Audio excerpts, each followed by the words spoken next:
Good morning, Morro Bay. This is the City of Morro Bay Tourism Business Improvement District Advisory Board meeting.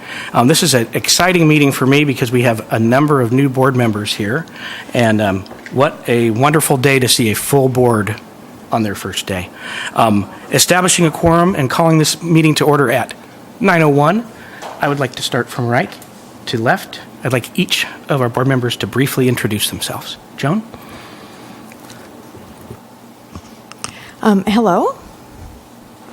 I'm newish to your board, and my name is Joan Solu, and I'm a resident of Morro Bay, and I'm filling the residence position here.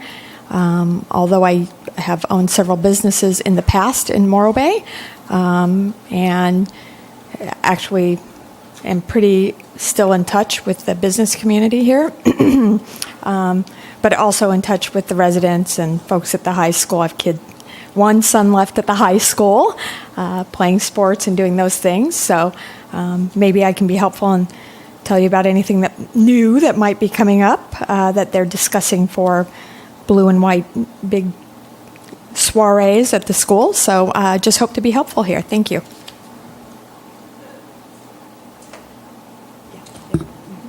Hi, my name is Isaac Sue. I'm a resident here in Morro Bay. I've been living here since September of last year, so I'm pretty new. But my mom became the new owner and manager of the 456 Embarcadero Inn and Suites. And so I'm like assistant manager there helping her out, and I wanted to get involved and learn more about the tourism board. Thank you. Good morning. My name is Chris Costeca. My wife Cindy and I own the what's the name of our hotel? Stero Inn. He had Embarcadero. I got it on my mind. Still relatively new to the board. Came in last fall. Enjoy it very much, and that's all I got. Thank you so much. I'm Charlie Yates, current chairman. I am the general manager of the Inn at Morro Bay, resident of Templeton, former resident of Morro Bay, and the current president of the Morro Bay Maritime Museum. And love this group, love Morro Bay. It is, in my opinion, the pinnacle of tourist destination in all of California. Good morning. I'm Steve Allen. Hard to believe I'm the second senior member on this board now. I guess I'm vice chair.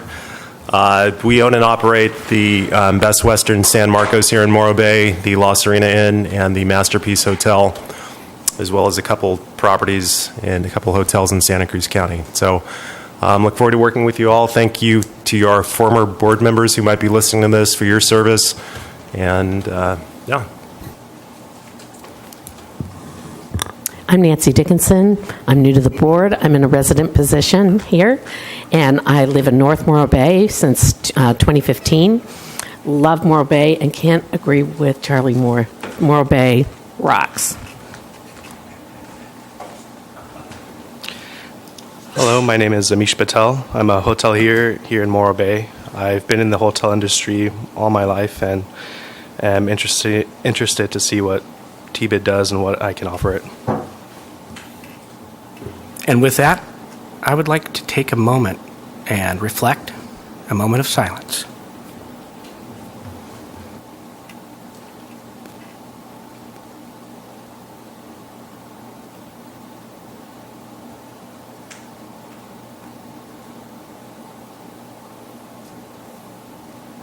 Silence is golden. What a nice reflection. I would also like us all to stand, please. Face the American flag here and recite the Pledge of Allegiance. Ready? I pledge allegiance to the flag of the United States of America and to the republic for which it stands, one nation, under God, indivisible, with liberty and justice for all. Thank you all.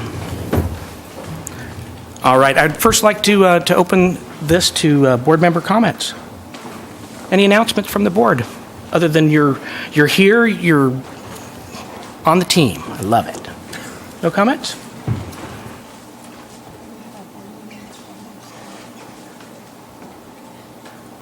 Just that the City of Morro Bay is going to have its 30th annual Dixon Spaghetti fundraiser at the community center on March 15th, and that fundraiser benefits the Community Foundation of Estero Bay, which provides scholarships for youth sports and enrichment activities for kids in Cayucas, Los Osos, and Morro Bay who would otherwise not be able to afford to play recreational sports or do recreational enrichment programs.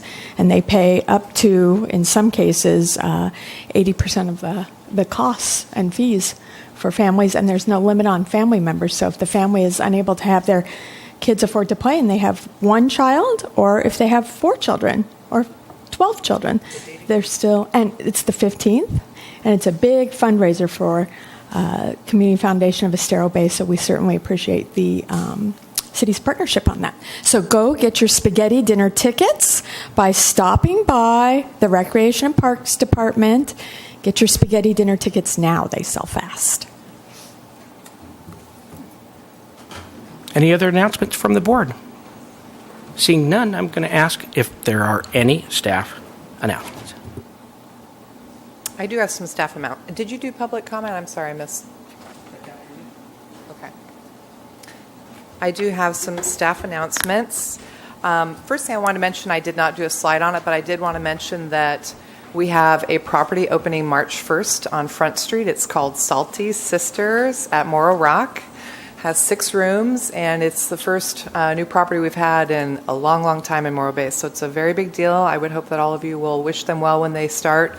It's an unusual building. It has 6 rooms, but they can also be mixed to be more larger rooms. So they could have like 3 rooms that accommodate more people. So it's kind of a nice, interesting mix for Morro Bay. Some other things I want to mention is I just returned from Visit California Outlook Forum down in Southern California, and it was really great.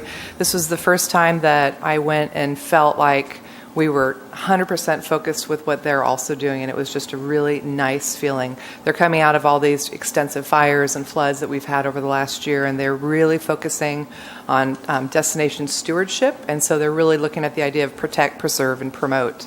So that, coupled with what we're looking at with the National Estuary, and we're really promoting out, maintaining and keeping the quality of our destination alive, I think is really strong. So I was excited to see those two working so well together. A couple other things I wanted to mention. Amgen is still tracking along well. We have the planning's going well. The materials for the community bike ride as well as the meet and greet have been done and distributed, and we have events online set up for those. And we're hoping to have about 300 people at the community ride, which will bring people into town early and hopefully keep them to stay through the event and into the evening. We're doing that with the county cycling community as well, so we're trying to get out there broader than we have before. We have sold 2 more VIP packages, and I'm hoping to sell more of those. We still have quite a few left. At some point, I'm probably going to have to look at a couple hotels that have not sold any and see if we want to pull those packages and reallocate them somewhere else. So I will be reaching out to those hotels very soon. Hello, Jen. Do we have that poster? Are those available yet? They are not printed yet. We're waiting for Amgen's approval. As soon as they're printed, we will get them all out to you guys. Okay? Some other things on Amgen. We are really struggling to sell booth space. They've got such strong parameters that we cannot go into, like healthcare and food and beverage and these different categories that we can't do. We're really struggling to find a way to sell booth space, and that is an income for us. So we're going to keep working on that, and we're working closely with AEG to see if there's a way around that, and so maybe like micro niches in those instead of just saying banking. Maybe there's another way to make it more personal banking for our community, and so we're trying to work through that.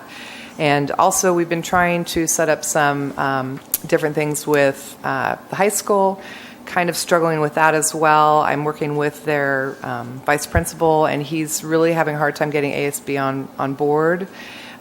This is different from what Amgen usually does. Amgen told us we usually don't reach out to high schools. We usually do elementary school, and this might be why. Maybe it's hard to engage high school, but they are on the route, and I really would like to see them activated somehow. One of the challenges is that the ride comes through so late. It comes out through after school.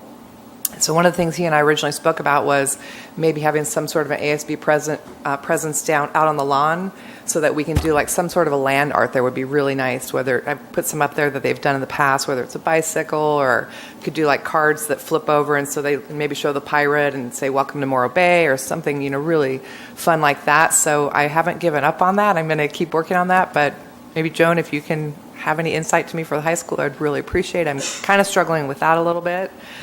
We have our next AEG local activation group meeting here on March 19th, so that'll be good. We're actually going to walk the course with them as well during that day. Some other updates, we are in the middle of doing all of the photos for the hotels, which we've talked about before. The intention of these hotels is to really show how intimate Morro Bay is and how all of our properties are really quite accessible to the water and to the rock. And so some of the things we're looking at is really shooting like this photo that we took of Morro Shores. I mean, it shows the rock really well instead of just showing the building. And that type of thing is really a different way of looking at the Morro Bay hotels instead of, just a hotel. And so I wanted to show you, this is the shot on the left is the old photo, and the shot on the right is the new one, which clearly shows how close the rock is to coastal breeze. And to me, that makes a huge difference. The hotel on the left could be any hotel in any city. So how do we really show our visitors that, how intimate our town is? I mean, every hotel is so close to the water, it's amazing, and I think we really need to tout that. So we're working on those. I think I have one more. I think that's it. That's all it for my announcements. Any questions that I can answer on those? Or? I have one about Amgen. Sure. Is your department running the whole Amgen, the small amount of staff you have? Are you running the whole Amgen show, or how's that broken up throughout the city, I guess? So we are the lead on it, and part of what TBID did was we hired Sam Pruitt, who is Slow Marathon. That is her business, and so she's come on board to be the oversight for us. Since we don't have a deputy city manager, we're actually funding that. And so she's taken a lot of pressure off of me, Joan. But you're absolutely right. I am the second in line behind that. So, and it's working really well. I work really closely with Scott Collins on it, and I'm not feeling any additional pressure from that. My focus is really on the hotel aspect of Amgen, and all the city managers have been really great about stepping up in their different departments. So, yeah, I appreciate you asking. Can I ask what a booth cost is for business? It's whatever we want to make it, Charlie. It's up to us. It's our income. So originally the prices that Amgen recommended were astronomical, like $2,500 and higher. And I don't see that's even reasonable for Morro Bay. And so we're looking at trying to couple them with, like, we have the ride in the lead car from here to down to from Monterey down to here, and then we have one from here, I think, to Pismo Beach. So we're trying to group these packages to make them a better incentive for businesses. And Sam is actively going after Rabobank and also Pacific Premier, because they both have professional cycling teams. So going after somebody that already has an appetite for cycling is probably our best bet for those high dollar amounts. Understanding that AEG has really tightened down who can participate, as they do, because they have their sponsors that they need to protect as well. I'm curious if there are any, working with a nonprofit, if there's any nonprofit availability, like Rotary, Lions, Friends of the Harbor Department, Harbor Festival. And I'm just thinking about, potential, if there were voids, could we fill them with, like Harborfest? Absolutely. So we have, as a board, we have 6 booth space that we can sell, and that will offset our budget. So for me, I think we need to first try to sell those spaces if we can, and then absolutely we will definitely fill them. And if it's with a nonprofit, I think that'd be great. But first, let's try to offset our budget a little bit if we can. Thank you. Sure. Any questions? Seeing none, I'd like to open the floor to public comment.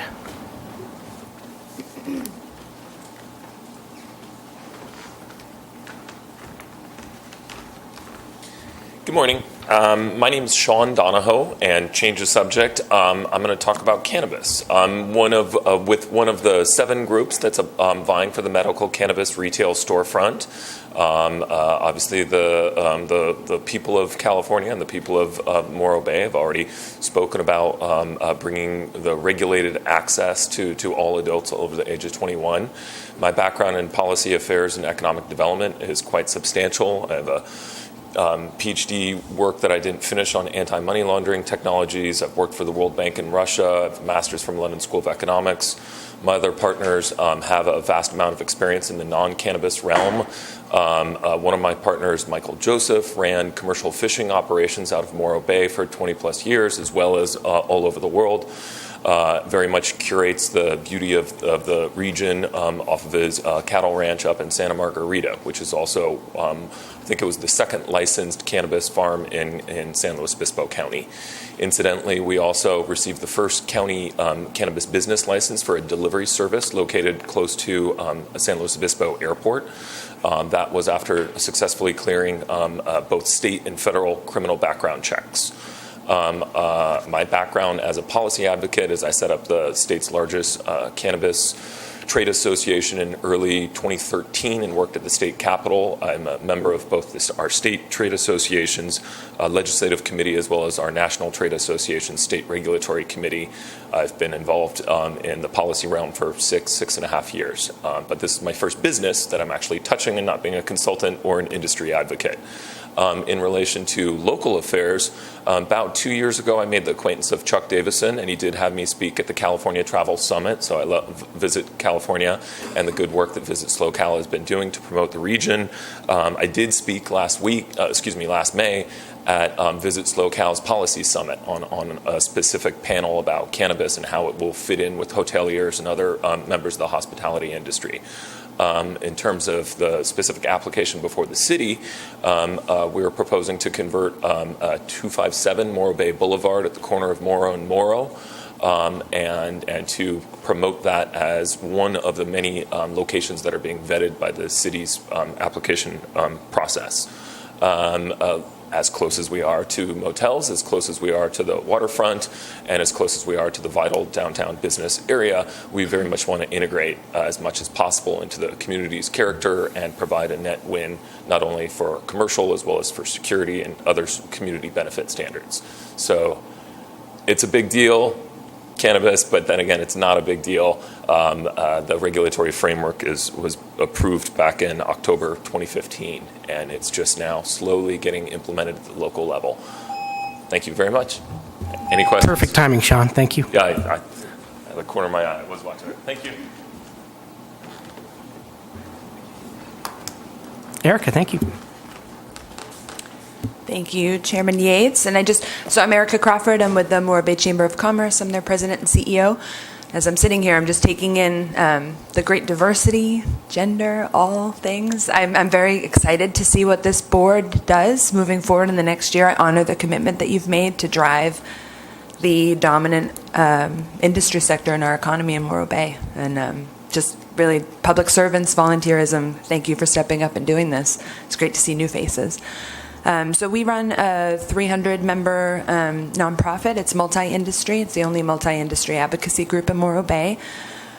We just came off of a 2-day retreat. We have a board of directors. There are 12. We are sort of convening community leaders this evening, leaders and influencers, with this event. So part of what we discovered through a membership survey was that our members really wanted us to get involved in advocacy work.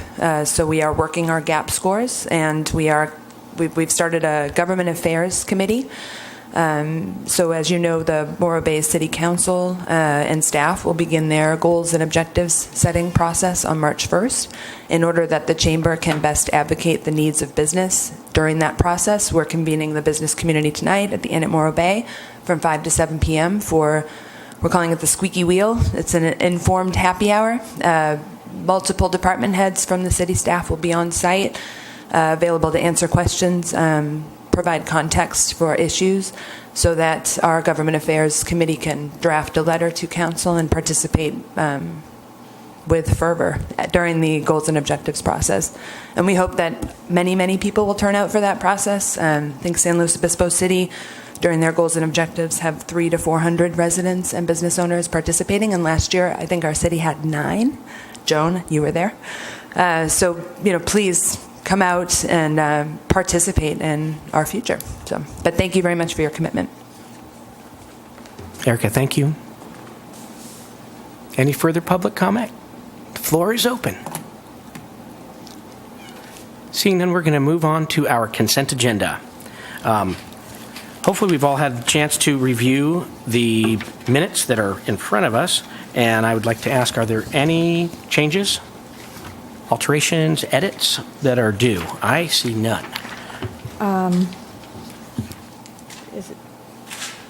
It's okay, Charlie, for me to say something? Okay. I'm like, I did send a question about the minutes to Jennifer, and she got back to me, and it was regarding the ADR the ADR being adjusted to the correct the correct amount, I guess. And so Jennifer and I actually had a little bit of a conversation back and forth, and she checked with, what is Lori's last name, Jennifer? Kuzma? Yeah, I think she checked with... Assistant City Clerk, yeah. I'm sorry? Deputy City Clerk. Okay. With the Deputy City Clerk, thank you. And she said that the time to get it corrected would be basically here at this time to pull the minutes and to ask for a correction to the TBID agenda packet to make sure that on the TBID TOT report, which is different than the city's generated report, that we have the numbers corrected to go back into the packet. So I'd like to make sure that when we approve the minutes today that we get that correction made, because we as a government body now, we're here as a government body, if we don't have our documents and figures correct, then when folks pick them up to go use them for something else, everything's incorrect. And once you get one number off, right, when you're adding, all the way down the row, you're wrong. So, if correct data is really important, especially for us to generate it. So I'd just like to see us make that correction. So do we do that by just saying? So this is agenda item A3, B1 on that agenda. It says that Joan Solu asked to have the October TOT corrected to be the 118, suggested it to be resubmitted. I guess you just need to note it, and we'll make that change in the. Okay. Yeah. Just how she. Yeah. Great.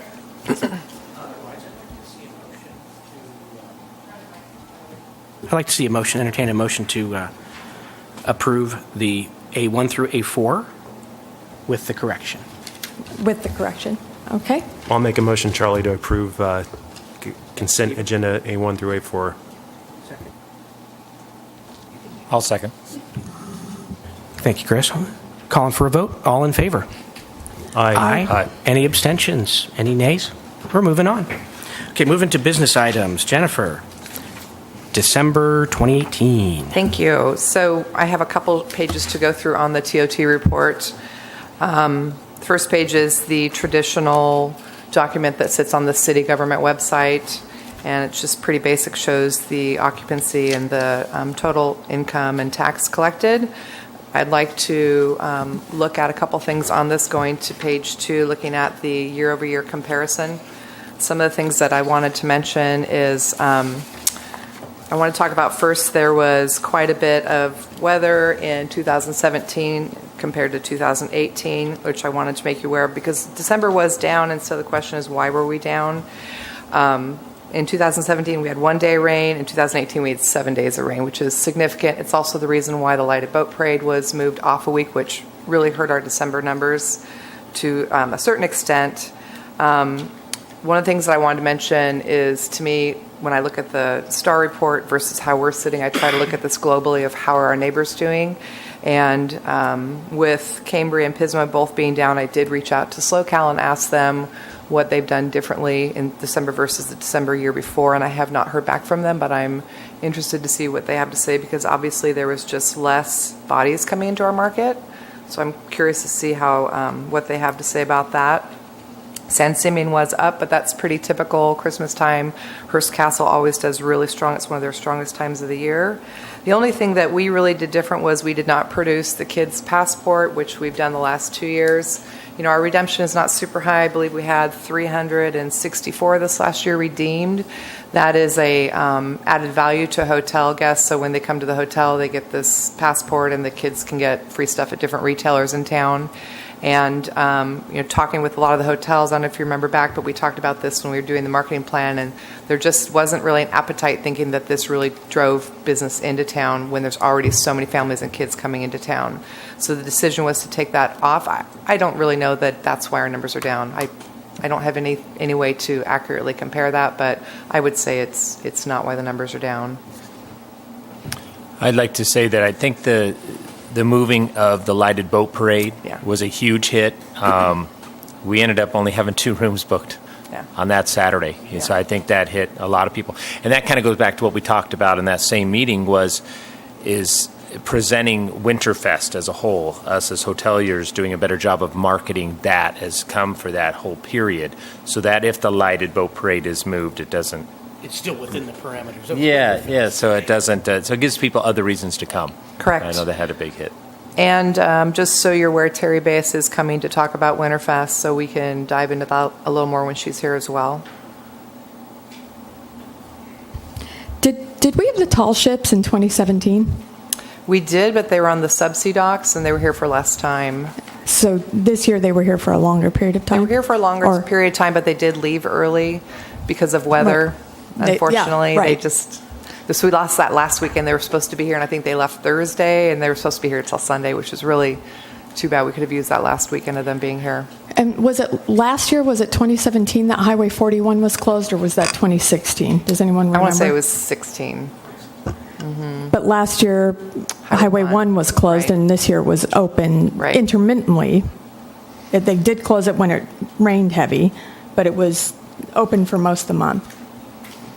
I'm just trying to figure out what we did different, or what the market conditions were that were different that caused us to have less, I guess, less reservations, or...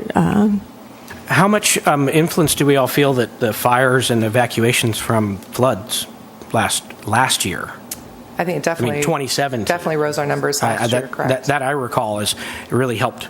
I mean, we were able to help out a lot of displaced folks from Santa Barbara and Thousand Oaks and around. So I know that for us was we opted to offer a discounted rate in December of 2017 in order to help out. And I know that really helped the inn. Oh, yeah, I remember. Because we don't want to wish on floods or fires on anybody. I know. We don't want to wish floods or fires, heaven forbid, right? It's California. But we were concerned when Highway 101 was closed. I think I remember talking to Jennifer about it. It was like, Highway 101 is closed. Oh, my gosh, that cuts off a third of the state from Morro Bay, literally. And it ended up that folks from Santa Barbara came up and filled the room. So that did have an impact. But anyways, so we got to, I think, hunker down and try and drill down. And again, I think we really need to look at the county and see there's obviously something different with Cambria and Pismo also both being down. There had to have been something countywide that they changed in their marketing, and I want to really look into that more.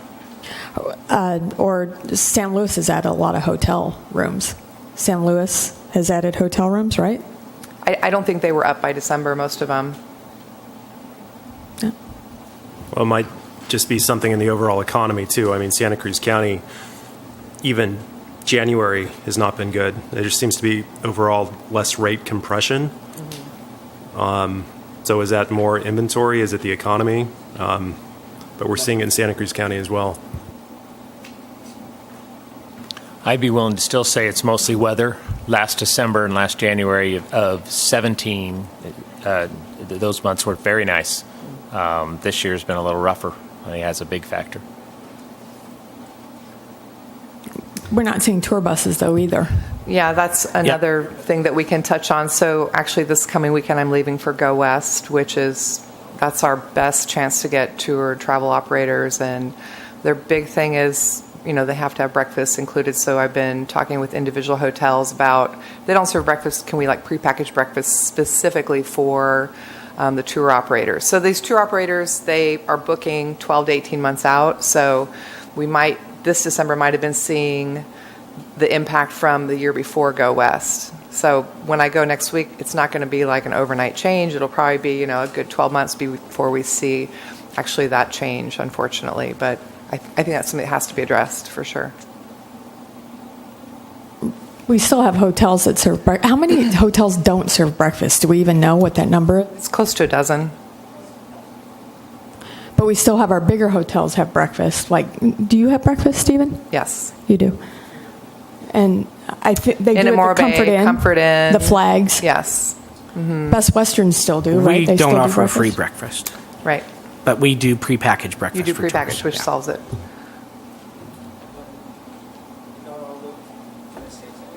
Yep. Public comment. Come on up to the mic. Good morning. My name is Amit. I own Harbor House. On the breakfast, I just saw the email response, and if you see on those dozens hotel, I would say I was the only hotel who was taking tour buses, multiple, and served breakfast would get effect. Other than every other hotel you see, those are really small. So I don't think that's an effect for declining the tour buses. Like La Serena, I used to see tour buses, which I don't see anymore. Other than that, in at Morro Bay always had tour buses, and San Marcos sometimes. But they still have those hotels still serve breakfast, and I do still have some contract with tour buses. So there's always a way we can work around. Maybe you can talk to a few restaurants, like how we discussed in the past, where they could step up, and they should actually, somebody needs to go and remind them, that it's benefit to them. All the small hotels, small properties, they didn't serve anything as in breakfast anyway before. So that was the main reason we pulled it out. So, thanks. And I totally agree. I still don't think they need breakfast with the general public for their product line. And I have, like Amit mentioned, I have been working with restaurants to see if they can do some sort of prepackaged breakfast. It's a tough deal. And quick note on the boat parade. I don't think so. This was the first year it was moved or postponed. It have happened, I think, last couple of years consistently, I believe. Every time it's windy, I think Friday, we had disappointment or people call cancel, and either they move or they don't come. So it have happened in the past. So something to look at it. I mean, if you just look at all the numbers, weather could be, you can take it as in consideration where if it's rain, people don't come. But yeah, and Highway 1 was open, I think, this December. So thanks. The other thing I wanted Thank to you. talk about with the TOT is looking at Jackrabbit. So I just did a really quick analysis. I asked Jackrabbit to pull their numbers. A challenge that we're having is a lot of hotels have switched over to AI Res, and that is not supported by Jackrabbit. So if you go on morrowbay.org and you're on the booking engine, you'll see the ones that sit at the bottom. They either don't have a website, like Gray's Inn does not actively book online, but then there's some other random ones that sit down there, and most of those are with AI Res. The good news is that company has been bought by SimpleView, who is doing our website, and they are aware of the problem. I'm hoping they're going to have some resolution on it. So that is a good thing. Hopefully we'll have some sort of go forward on that. I don't know if they're going to be able to fix it or not, but I'm really hopeful that they will solve that for us. Yeah. But that's regarding referrals, right? That's referrals. That would be bookings. But if you look, the searches are down significantly. Right. So searches have nothing to do with referrals or with the booking system that the independent hotel operator would have. Searches are people who are interested in Morro Bay and then are interested in Absolutely. staying in Morro Bay. And the searches are down a lot. So Well, I mean, yes and no. Look, if you look back at like May, June, July, August, they're really strong, and then they start to drop off a little bit in September. They really go down in December. They went in half in December. Yeah, in December they went. So in half. again, there's something significant There's that's something changing. there. Yeah.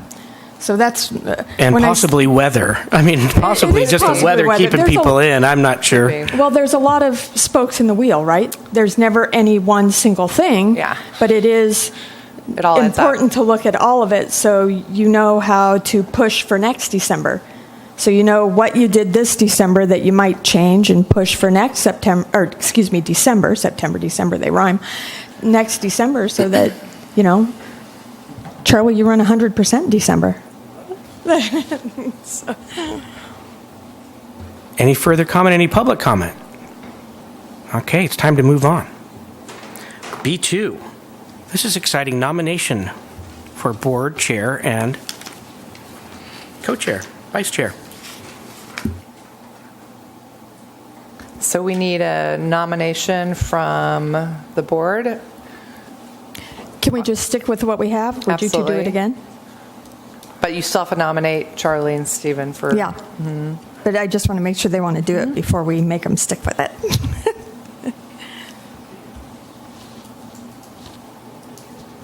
Wait, It should be a hotel seat for chair and...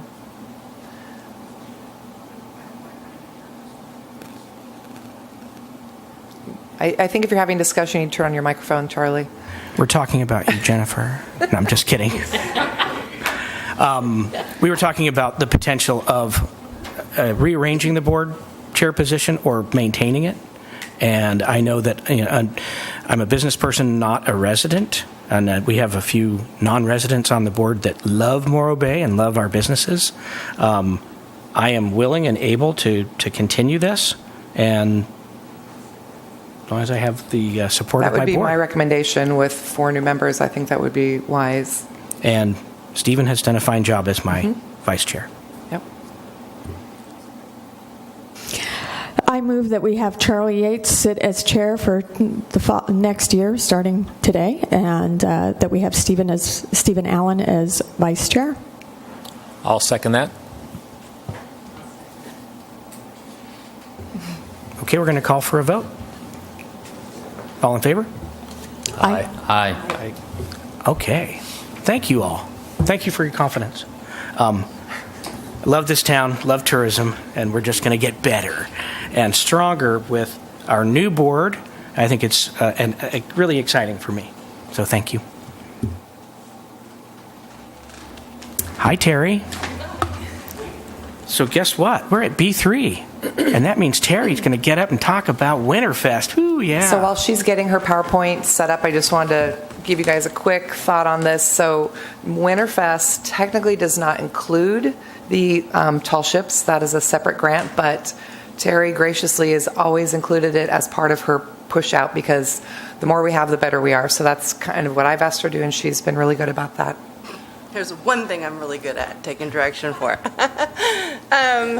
So I'm going to talk about Winterfest and the Central Coast Writers Conference because you guys are a sponsor of that too. I'll start with the Writers Conference. So the Writers Conference was September 27th through the 30th last year at Cuesta College. We had a record year, and we did add one day to the conference, and it was a Thursday, and what we added was master classes.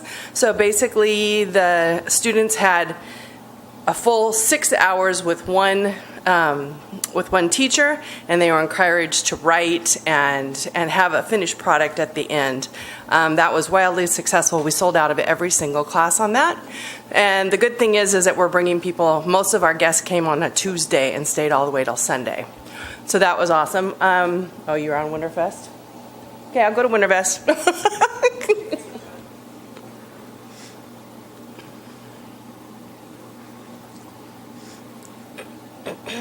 So most of our guests now, the word is out. I'm hiring for the conference for this year, and the word is out that it's like the best thing in the whole wide world.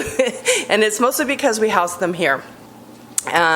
They've all fallen in love with Morro Bay. Most of them are from New York and LA, and to be able to come to this little village and be completely, they feel embraced and loved. They shop here. One of our biggest guys wears only the Aloha shirt.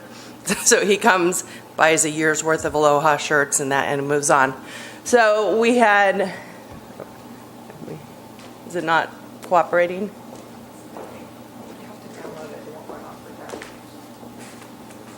Okay, so we started with Thursday with the master classes, and then the Thursday night we had our keynote was called Wine, Women, Wisdom, and Words, and that we put 6 women creators up on stage, and we gave them wine, and they talked about what it was like to be a woman in a successful role, and what their grandmothers they had taken from them, what they are currently seeing as a woman in the world, and what they wanted to leave behind for their prodigy.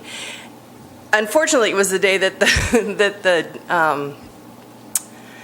the confirmation for the judge started. So it was a very, very politically charged conversation, but it was really good. We had record people, and there was men there too. Thank you. And so we had lots of the restaurants around here catered it. So we had wine and cheese ahead of time, and then they got up on stage and talked. We had more sponsors than we'd ever had before, but as always, Morro Bay is our very top one because, like I said, you embrace us, you embrace the conference, and we love everything about it. We had part of your sponsorship funds underserved students. My goal as the conference is to never have someone not come to the conference because of money. So what we do is anybody who wants to come and can't afford it, we roll your sponsorships into them so they can come for free. I have about 17 different sponsorship programs for teens, teachers, people that are sick and need to write their story. A little bit of everything. This year, our teens, this was 2 years ago. It's John Lindsay. PG&E used to sponsor our teens. So that was 2 years ago, that picture. This year we had 50 in the teen program. And so this is, in doing that, we really kind of do a reach out to everyone we can, with all the teachers, with the students, with anybody, anywhere, so they never get turned away. So this year we had 285 students, 60 faculty, and 45 million volunteers, which equated to 620 room nights. Most of them stay here because they want to be around the faculty, because the faculty is all quite famous in their genre. Most people never know who a writer is or a screenwriter is, but once they hear that they're here and know what they would do, we had from Disney, we had the gentleman who wrote How to Train Your Dragon, Big Hero 6, and Tangled. So, of course, nobody knows what he looks like because he draws cartoons, but he was here and graciously taught. We had from several Netflix star, we had the gentleman who wrote Deadpool, and lots of best-selling authors. So with all of that, we did 80 workshops, panels, and discussions. We try very hard to give a little bit of everything to everybody. So we have screenwriting, poetry, nonfiction. We have a whole track of just teaching authors who have already written their books or finished their screenplay on what to do next, how to market, how to get the word out there. And then each year we have, that's Jonathan in his Aloha shirt.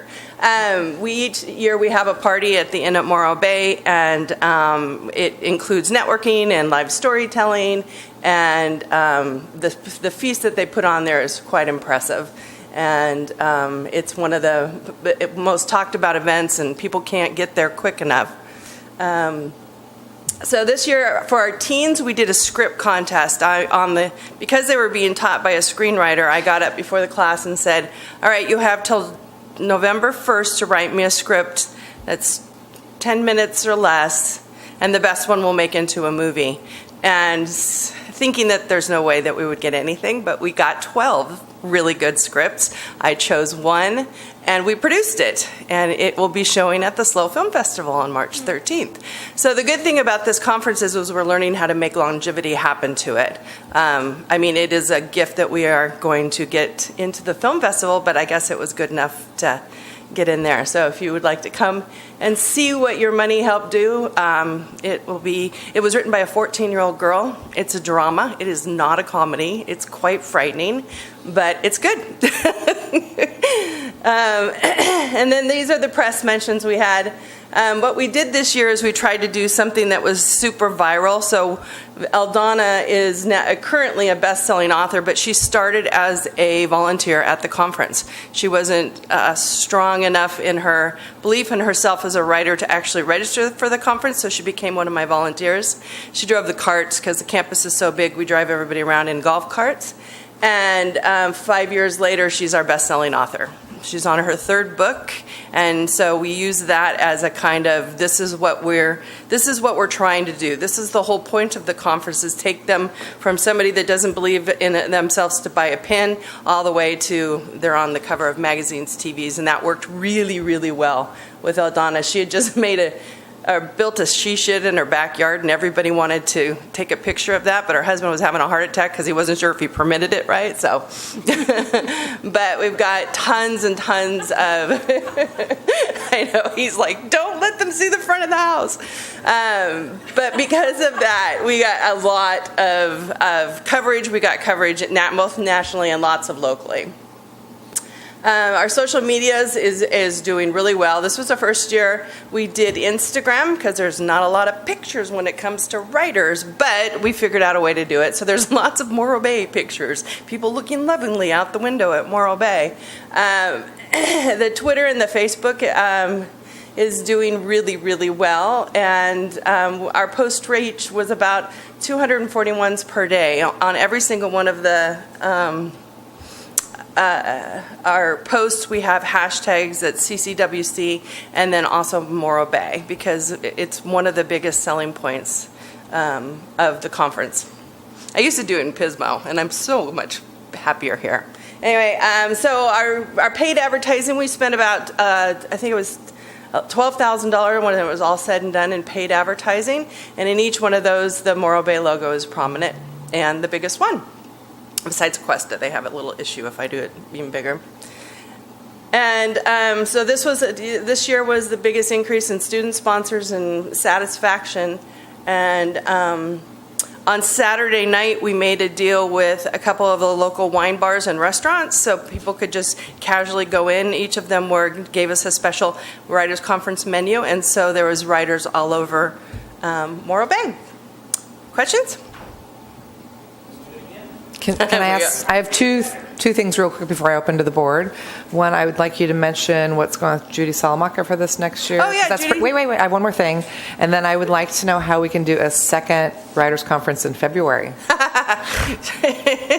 Gotta ask. Yeah, no. Although, my head just exploded. Okay, so first and foremost, Judy Salamacher is our Lillian Dean recipient this year. Lillian Dean was the person who started the Writers' Conference. It's the biggest honor that we ever give anybody, and Judy was in my position for 5 years prior to me, and she actually chose me, poor girl, and so we're going to be honoring her. She also has been pushing for a writer's retreat where we just come and sit and write, have a little jump up in the morning, a little jump up in the afternoon, but like find one spot where we're all sequestered there. So that may be your February event. Okay, questions? Not a question, but more of a comment. I attended this year and actually paid the year before but couldn't come, but I'll let you keep the money. Okay. Thank But you. I finally attended this year, and it was fantastic. And I do agree that it's a great thing to have retreat 6 months before, because then people can write in between. So what is the mix between locals like me and people that come from out of state? You know, or from out of the area? So locally, it's about 50% of the people here locally. Because we have so many big screenwriters, this year we had Michael Tabb, we had Donald Hewitt. Donald Hewitt wrote... Anyway, so because we have a lot of screenwriters and a lot of screenwriting agents, and it's nearly impossible to get in front of them in any other condition, we have 50% of the people are coming from LA. But we had people as far as New York. There was a big writing group that came from Phoenix. You know, and again, I mean, yes, it is the conference that they like, but they really just love that it's this kind of intimate, small little place that we're all at in one time, and no matter where they go, they can run into somebody else. Thanks, Terry, for a good report. I have a question for you. I'm always curious about the students. I have a son in an AP English class, so I hope he actually does something with that. Good luck with that. But in any case, 285 students, you said? Yes. Can you tell me, I'm just curious, are those mostly high school students? Are they are they Cuesta College? No, are they local? That's the whole attendees from Nancy. 285 is the entire attendee Yeah, we base. call them students, but they're attendees. Oh, okay. So as in students, okay, so we have two programs. We have a pre-high school program that's just for girls, that's 5th and 6th grade girls, and it's teaching them to find their voices, because we found that when we teach girls early on that they have a voice and they can write it down, then they're much more successful as adults. So we had about 35 girls for that, and then we had 52 teens, which are the 13 to 18, that come, and on Friday night, they're just in one team auditorium, and that's where Ricky was teaching them how to write a movie. And then on Saturday, they can take any classes they want. They kind of meander through as a group, but they can take anything.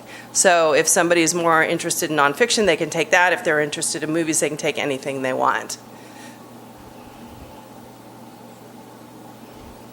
Terry, thanks for your great energy and obviously putting on a successful event. Of the 600 plus or minus room nights that are sold, explain how the hotels, are they partnered hotels, or can the participants go wherever they'd like? How does that work? We do partner with Inn at Morro Bay because they sponsor our networking night, so that's kind of our host hotel. But yes, I reach out and look for partners all the time because we have some attendees that are on a low budget and they need a cheap room, for lack of a better word, and then some that want a larger one. So we spread it around. On Thursday night, we had an unprecedented number of people arrive that weren't supposed to and didn't have a room. And luckily, we placed them all that night. So we placed, I think it was like 30 rooms on Thursday night, and I was just shotgunning and calling everybody I could, just going through the list. And then a lot of them moved back to the Inn at Morro Bay, so we had our drivers running around to random hotels, picking up luggage and checking people back in. So yeah, they go everywhere. I do on the website have. We have your lodging widget, but then we also say, here's the hotels that we recommend. So once we get a partnership with somebody and they give us a special rate, then we put it on the website of here's the places to stay. So just one more comment on this. This was an event that I hunted out, Terry, when I first got here, and we kind of swiped it from Pismo Beach. It was housed in Pismo Beach, and I'm like, it's right here. Why are they going all the way down there? And so, because Terry lives in Pismo Beach. Yeah. So we are thrilled that they're here, and we hope it'll grow. And I would love to talk about a February retreat. I think it'd be great. Thank you. Someday. Not today. Someday in 2019. Not today. It is. February's almost over. All right, and then on to the Morro Bay Winterfest. So the Winterfest this year started November 30th because of the way of the calendar. Basically, the Lighted Boat Parade starts Winterfest, and so whatever the first Saturday of the month is kind of dictates where we're going to go on that. It was December 1st, so we started on November 30th. And so we had the Santa House, the Lighted Boat Parade, the Paddle Parade, Tall Ships, Santa Crawl, Gingerbread House Competition, Snow, Elf on the Shelf, etc. So first came in the Tall Ships. As you know, the weather was kind of challenging this year, so they came early and left early. and I think it's hysterical that somehow or another my personal phone number ended up on that website. So every single time a ship wasn't there, I got the call. So that was awesome. And I just explained tides and weather and sorry. So because when they got here, the weather was so bad. I mean, the winds were howling so bad they could not get off the pier. That's how bad the winds were. They couldn't even take those giant ships off the pier. So one of the things that the crew did was they came off and they sang Christmas carols from the 1800s, which is like a random happening, but it was so cool. The people that stumbled upon it thought it was the greatest thing that ever happened. And then we had the Santa's house from November 30th to December 15th. Last year we felt that we weren't there long enough, and so we went till December 15th. Luckily this year, the way that it works, we'll be able to go all the way up until Christmas Eve with the Santa house. The Rotary Club built this Santa house, and this year they put a roof on it and added 10,002 light bulbs.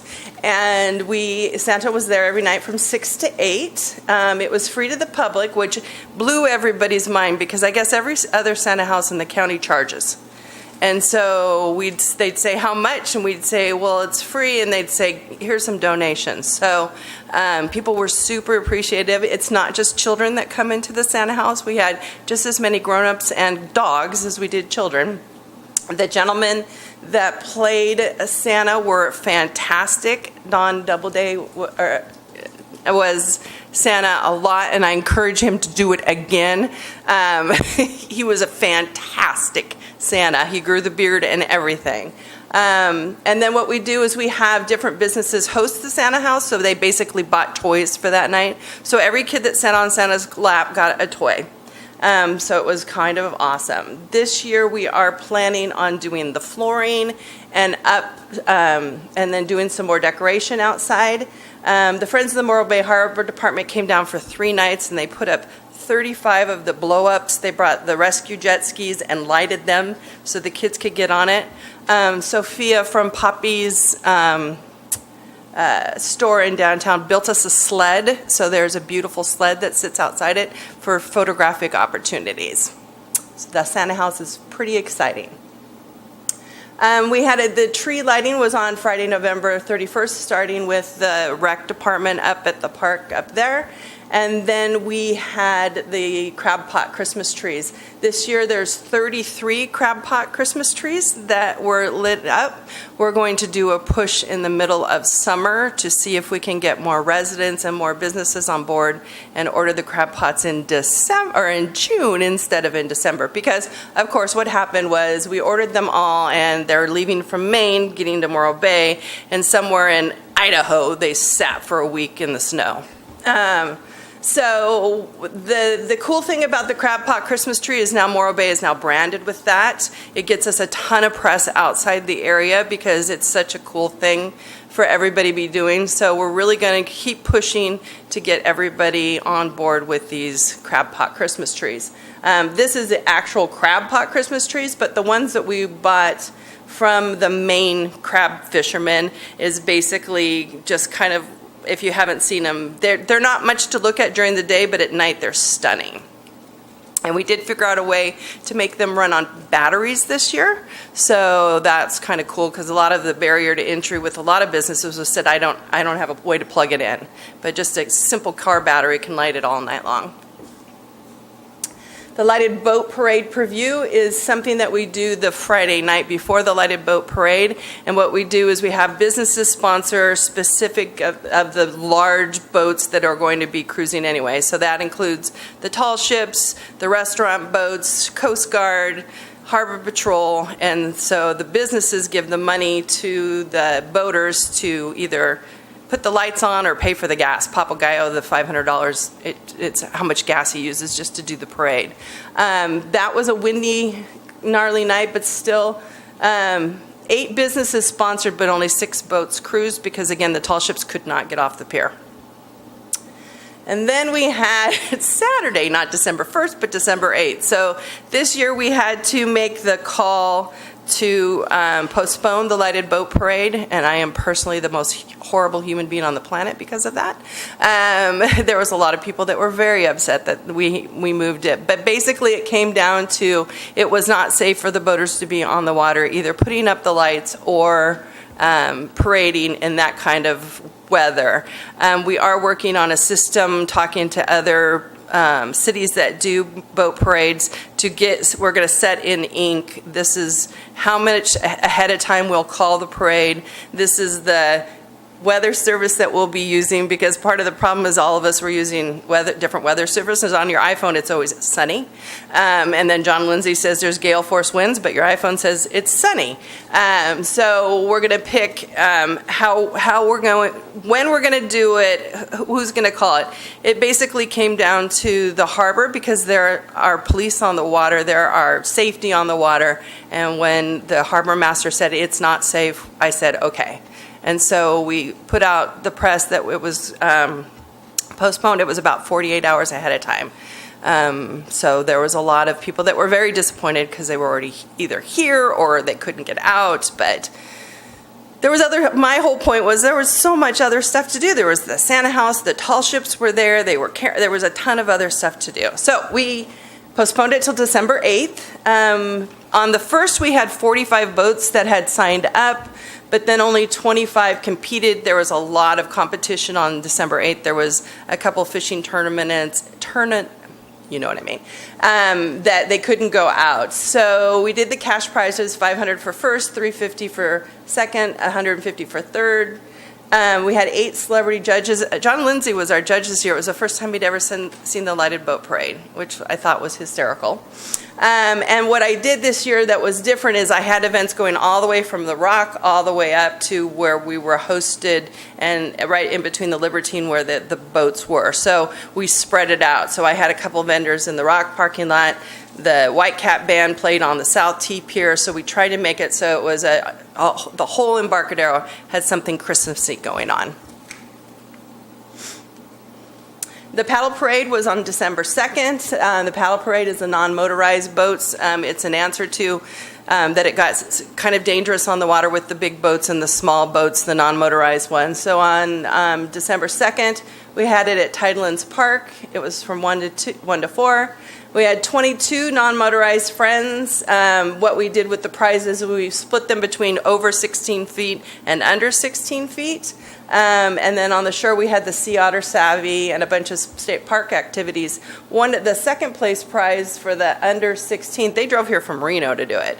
They put on chains on their tire and drove down to do it. They were amazing as the Grinch. That's them. And so I want it to grow more. I think, because we had to put off the lighted boat parade, everybody assumed that was like the whole weekend was going to be canceled, but that was a beautiful sunny day that next day. So, and then on December 7th, we had the Santa Crawl. We had 249 crawlers and went into 24 businesses. Again, it's a very aesthetically appeasing thing to walk outside and see 250 Santas walking down the street. The businesses were excited about it. Now at the point with the crawls, there literally is hardly anybody that just doesn't do it again because they shop. They have their sip, they look around, and they actually shop and buy things, especially during the Santa Crawl. So the Santa Crawl went all the way down Morro Bay Boulevard over to Main Street and then down through the Embarcadero. And we went all the way to GAFCO, and the museum was part of it. On December 8th, we had the gingerbread competition. We have this at the Inn at Morro Bay. We had 12 contestants, 2 that were professional, and the rest of them were families. And again, it's a really cute, wonderful kind of Christmassy thing. Inn at Morro Bay is awesome about taking them in and displaying them and leaving them there. And the whole lobby smells like sugar. On December 9th, we had the Elf on the Shelf and the snow. This year, we paid to have the snow bought in. It was pretty impressive. He did lay it down in 45 minutes. The year before, it took us 3 hours to spread it out. They'd come in with like a big blower and just blew snow. And so we had, I put all of these on Eventbrite, every single event, even though it's free, including the Santa House on Eventbrite. So I'm collecting email addresses for you. So even though it's free, people will sign up. So I have 1,345 registration addresses that were collected. So when it's all done, I shoot it off to Jen and she adds it to her list. And then when we repeat, then I let that group know that, we're doing it again. So this year we had 2 snow areas, one that was a hill, and the snow guy made a sled, a toboggan thing. So I'm not sure if I'll do that again because a lot of people got blown into the out. KSBY, I'm happy to say, was here for every single event, and they spent a lot of time at the snow. They interviewed my granddaughter, so she was on KSBY that night because she has lots of things to say about snow. And then we have the Elf on the Shelf competition, which is basically a children event where they recreate what the naughty elf has done in their house, and we have really great prizes for them. And then our major sponsors, Pacific Premier Bank was a major sponsor this year, and then of course you guys, the Rotary and the Friends of the Morro Bay Harbor Department. That's it. Thoughts, questions? I have a question for you. Is there any plans as of yet to consider ice skating for like the entire month, or at least the entire Winterfest? Ice skating? Yes. The idea being that maybe the city can provide the location, and then outside entities will pay to do that. They'll charge, but that's an event that can go on the entire season. I didn't mention before, we go back and forth to Temecula, but in Temecula this year they had 3 venues. Really? All of them sold out continually. I know a friend of mine did the ice skating rink that was at the Madonna Inn for a couple of years. It's quite the commitment, money-wise.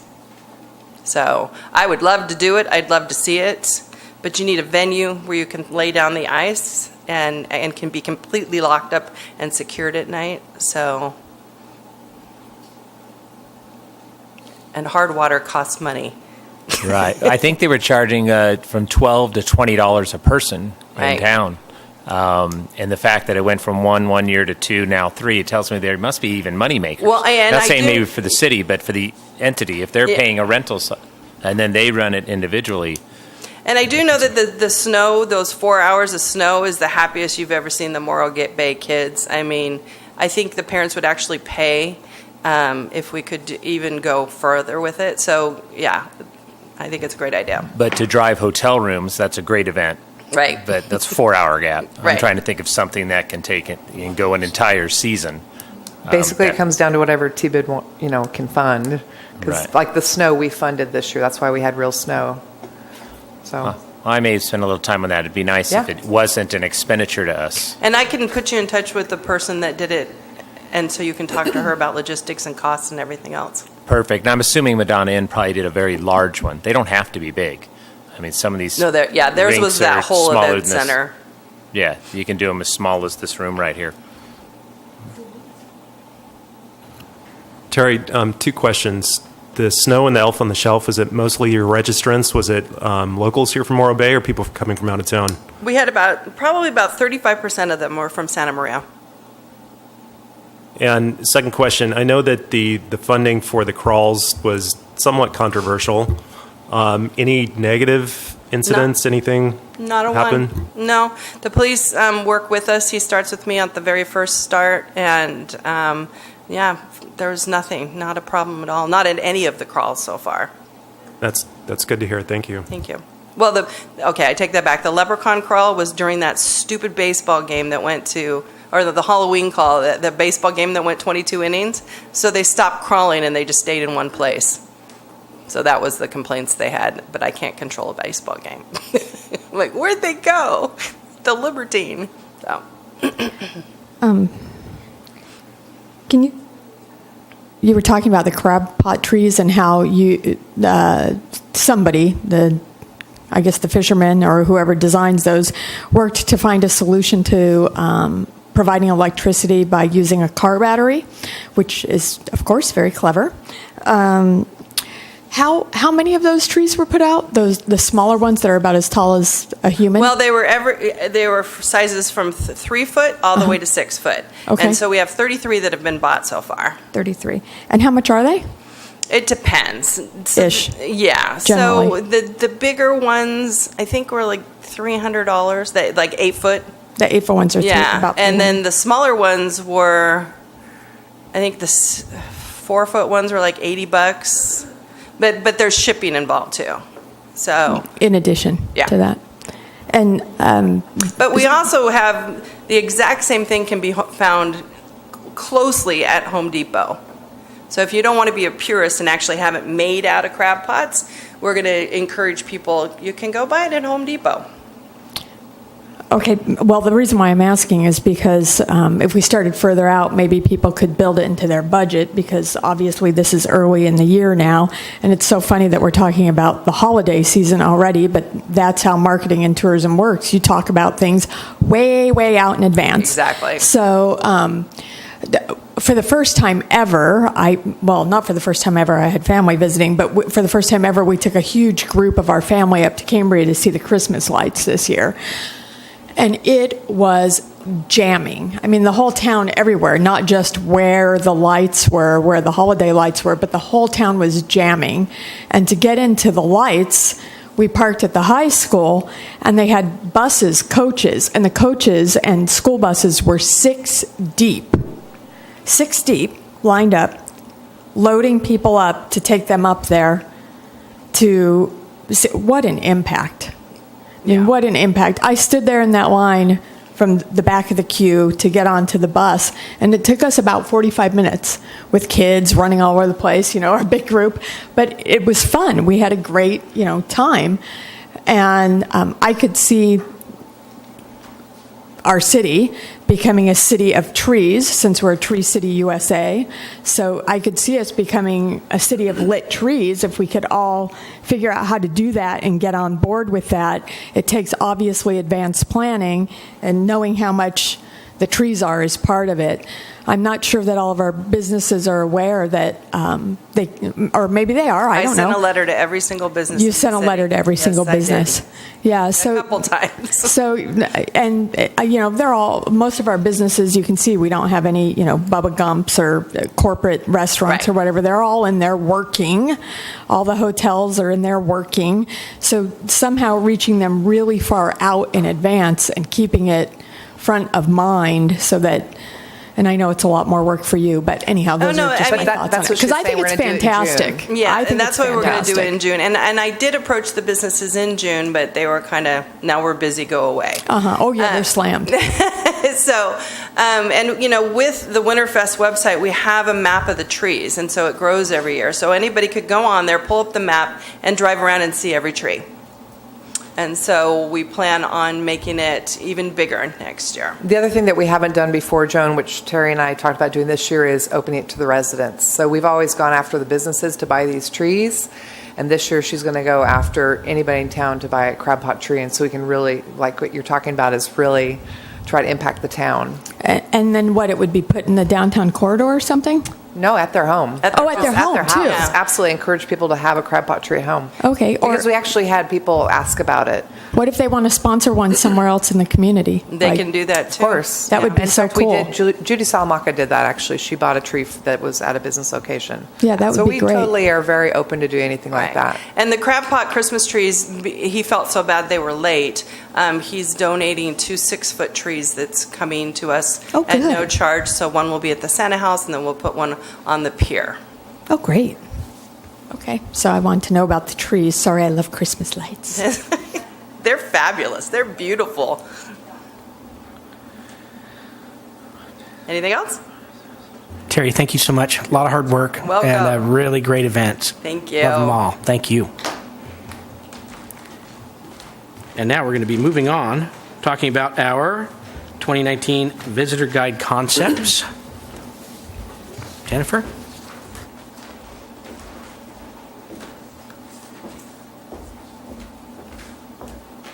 Sorry about that. So we're getting ready to do our yearly visitor guides to bring the new board members up to date. This is our third year of doing the pocket size guide. It does really well for us. These are mainly in hotels, so it's people when they get here on the ground, or if they can either download a copy on morobay.org or they can request one to be mailed. We mail roughly 2,000 a year out to people that are incoming guests. So we've always done the same guts and the same advertisements, but we do 4 different covers, and so that way it feels fresh. So people that are coming twice a year, they might think it's a different guide than the one they picked up earlier in the year. So it's just a little visual trick of the mind. What we've done, and I'm going to ask Megan to kind of help us out because we have a lot of options here. There's a lot of different options. I wanted to give you guys some really good thought on it.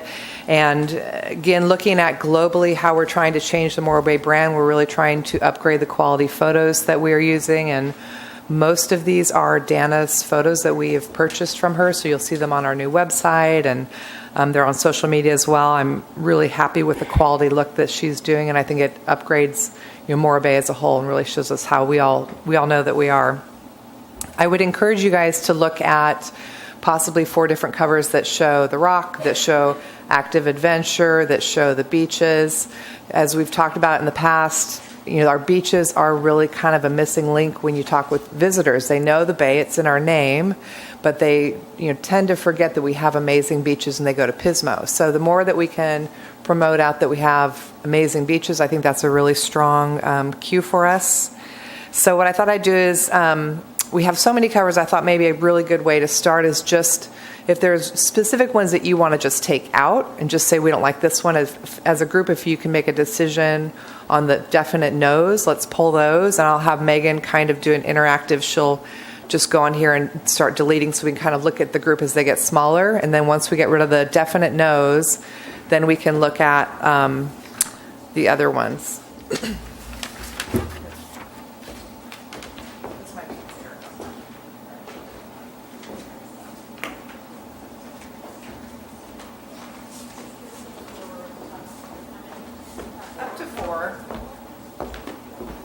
We print a total of 20,000 guides yearly, so I would recommend 4 covers. If you don't like up to 4, we can do less, but I think 4 is a good number.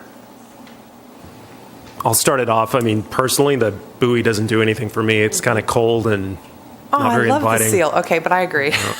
He's really cute, though. He's super cute. I think we'll definitely use the photo for other things. But Very strange. Independently, I shopped these through my staff. Yeah. The buoy was number 1. So funny. And I'm like, and it wasn't my number 1, but for the line staff working at the hotel, they liked the buoy. I agree that I don't like the cloud in the background. So as a board, do you want to pull that one out? You all agree to pull that one out? No, she's saying remove it. I thought you Yeah. said. Yes? Okay, so go ahead and yank that one, Megan. There's 2 with kites, and I think we could probably eliminate 1. For me, I like the one where the kids are laying on the dunes. I like the positioning of it where it shows the dunes and that we're not just the rock or the other one. The kites seem too far away to me. I totally the agree. position of the rock is too low in the photo. There's something that's different. I don't know. Doesn't. I agree. How does the board feel? Everybody want to get rid of the one that shows the kite with the rock? That would be this one, this image? Okay. we'll get Because rid there's of that 2 one. kite pictures, so I was just trying to narrow us. Any other ones that are a definite no? And by the way, that's our city manager, the runner. If you guys didn't know, Jen- he's my free model. I'm all Back about free to- models. Jennifer, back to the seal one being it's cloudy, but to keep in mind that when we do mailings to our clients, our Facebook posts, and it can be the greatest sunset, it can be the greatest hotel, but we get the most hits when there's an animal in it. Animal, I agree. If there's a seal, if there's a thing. We drove my boom. staff to that. And we will definitely use that shot in other places for sure. Right. I'm And not then- getting rid of the photo as a whole. And then I know you have great shots, but 2 things to challenge for the future. I think we might want to consider some sort of aerial sometime that shows the Embarcadero area with the ocean, gives someone a big picture view of the city. Would be a nice photo option in there. And then again, an otter one. But these are great. That being said, I think they're good. This one to me is a keeper. It's just classic Morro Bay. It's got that, it's like sunset I've said this before. Picture yourself here. Yeah, picture yourself here, whether you're jogging or whatever, painting. This is just, it's that shot. Any others to remove before we move on to the likes? Doesn't say. Get rid of the surfer. Wow. I like the okay. surfer, but it doesn't. There's Okay. there's nothing about Morro Bay in here. I don't know. I mean, It's your call. I like him. It's I your like call the as a surfer. board, whatever you guys want. I'm going to agree with that. I wasn't liking the surfer one. That's too niche. Maybe we better have a show of hands. Who likes know. it? And I like again, the surfer. what I remember hearing is show them something unique that you can't see everywhere, like a wave, or this just look. Even though it may be more urbane, it's beautiful. It looks generic, like it could be Huntington Beach. I wish I had the rock in the background. So, Well, I spoke with some of the participants from the surf contest, and my understanding is we were trying to promote more things like that for a younger Yeah. generation. So I like the surfer. I like the surfer. and it too. is the action adventure, which was one of our points on our strategic plan, was that active adventure persona. It's a great way. Jen, is it too much of a challenge if everybody had this? I know we're not necessarily the final choice on this. If I don't know. If everybody maybe. what? If everybody has this, why couldn't we just write down the 4 that each one of us likes and give them to you and tally? That seems easy enough to me. Everybody doesn't have that. That's out of my packet. That's my Yeah, I don't have PowerPoint that. slides, to be honest. There's 2 there with paddle boards. There's one that's stagnant, and then there's one with a human. So there's the paddle boards up on the beach. There's actually 3. underneath- There's also a yoga paddleboard. Oh, I was counting that one as the human one. The yoga paddleboard, there's 3 with paddle boards? Yeah. Oh, yes, because there's the Megan, 2 can you- humans there you on go. the bay with their backs to us. I just want to make a quick comment about the surfer because I think that goes to a couple of things: the beach part of Morro Bay, not just Bay, but also because when we get international and domestic travelers, they want to see California surfers. It's a lifestyle thing. And Yeah. California Dreamin' or whatever their ads are, their ads are really about lifestyle, and every Right. one of their ads is showing people surfing. Right. So maybe maybe there's a better photo. I don't know, but I think surfing is huge. But we have And 3 we don't have to go to print on these right now. We're still doing the book. So Okay. we can say, let's keep a surfer, but let's look at other options in March. Amish, do you have a... What about the 3 paddle boarders? Well, do you have a ones? question on the surfing? I do like the surfing one just because it shows active people doing something in Morro Bay, as well as a runner and the family on the beach of people participating in what Morro Bay has to offer, their natural aspect. Something that I would like to see on there would be the Embarcadero, and not just something that shows probably from the Rock's point of view, Yeah. showing downtown.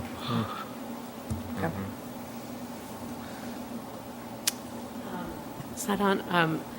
Yeah, I think the stagnant paddle boards is probably one of my least favorites. That's is that this one? Yeah. No, it's, No, the other one, the one with no people. Oh, these Yeah. 3 boards? Yeah. So do we want to get rid of this one? Everybody agree? Okay, that one's gone. I actually, can I give you the 4 I really love? Sure. The first one with the family on the beach, but if there's a way to Photoshop a dog in there, it would be even stronger. Are you, Nancy, so are you talking about this one? Yeah, Yeah. big one. I right? love that one. So Photoshop a dog in there and it's boom. I like the active. The rest I really like the active. The running? The runner, the plein air painter, especially since we're sort of talking about that as maybe an activity. And then the 2 kayakers, or the 2 paddleboarders, kayakers, paddleboarders. The active motif with the rock in the back, I think is great. I love the solid rock. I mean, it's so beautiful and it's so classic Morro Bay. But for me, it's too stagnant. I agree. I love it, but It's I not going want it after on my that wall, younger- but not on the guide. So maybe we can go just down the row and you guys give me your top 4 and I'll kind of total them up. Is that okay? So Mitch, I'll start with you. The 4 that I like would be the family on the beach, the surfer, this rock, That one. Okay. and the runner. And the runner. Okay. Do you want mine Steve? again? You got mine already. I got your 4, yeah. Steve? Did Scott actually model for that, or did you just get a picture of him? No, he modeled. Did I he? have a whole series of them. It's awesome. Isn't it great? I love Wait that to go over that with him. I would say just the top 4. It's what I like: the surfer, the runner, family, and then the rock. So this rock one, are you talking about? Yes. Oh, there's more on here than on there. Okay. Charlie? Can we have them all? Just kidding. I like the painter, the plein air painter. I like Scott running to the rock. I like the big rock with the, Okay. and I also like the family. Putting a dog in there would give people a wrong impression since we don't allow dogs on that beach. It's a strand, yeah. But no, it's, it might not be a bad thing. I mean,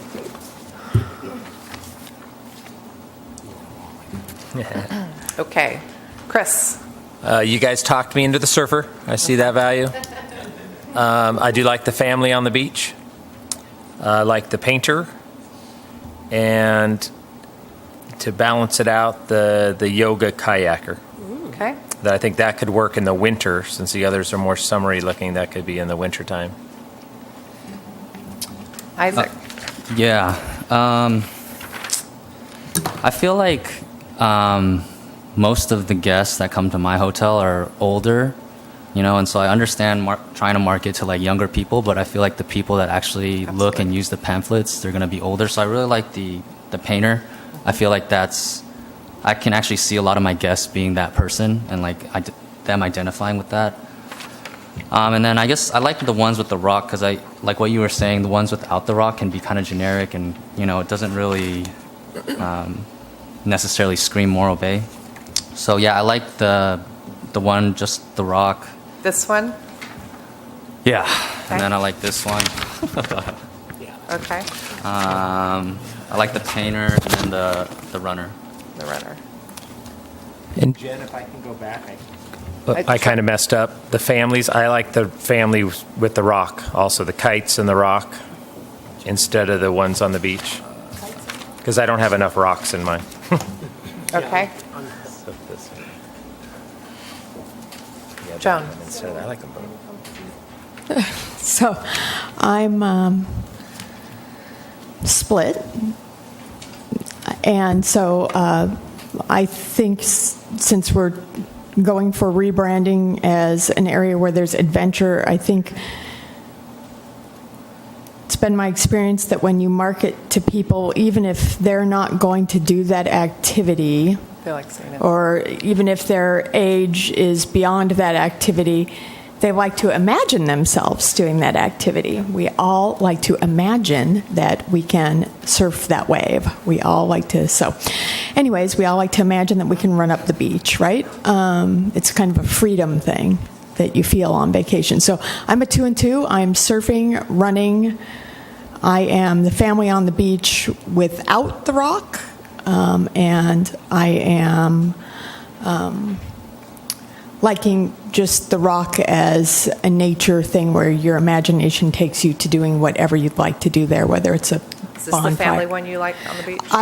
That's the family one I like with the strand. So I'm 2 with the rock and 2 without the rock, and Okay. willing to go for So adventure. here's where we are, Megan. If you want to get rid of the paddle boarders that are kneeling, that only had 1 vote.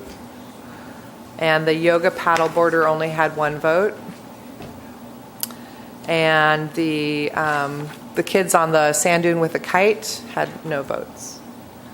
So we are down to 5. We can produce 5, or we can reassemble it again. If you want to go through, we're actually pretty well even. We have 4 on so the surfing one has 4 votes. The runner has 6 votes. The family walking on the beach has 6 votes. The pastel rock has 4. And the plein air has 4. So the 4 different Marianne, do you want to make a quick comment? So So yeah, when you think about, and I'm going to be talking about this in my presentation, but the 3 key differentiators that Carl Roboto fleshed out in our strategic plan were we're the rec leader in the county.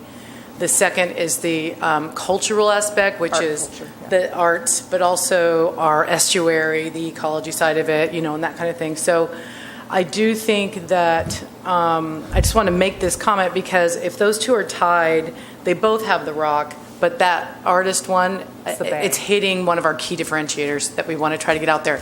That we're eclectic, we're funky, we're cool, we're hip, and that kind of stuff. So just 2 cents there. And it's the only one that shows the base. So where we're at right now, we have 4 beach and only 1 bay. So I would also agree that I would recommend. I'll change my vote and vote for the painter instead of just the rock. So. There we go. Okay. So our final 4 are all except the pastel rock. Those are our final 4. If somebody wants to make a motion for those 4 final covers, we'll go ahead. Or you guys can change them again. It doesn't matter to me if you want to reposition your thoughts or no. I'm anti-runner.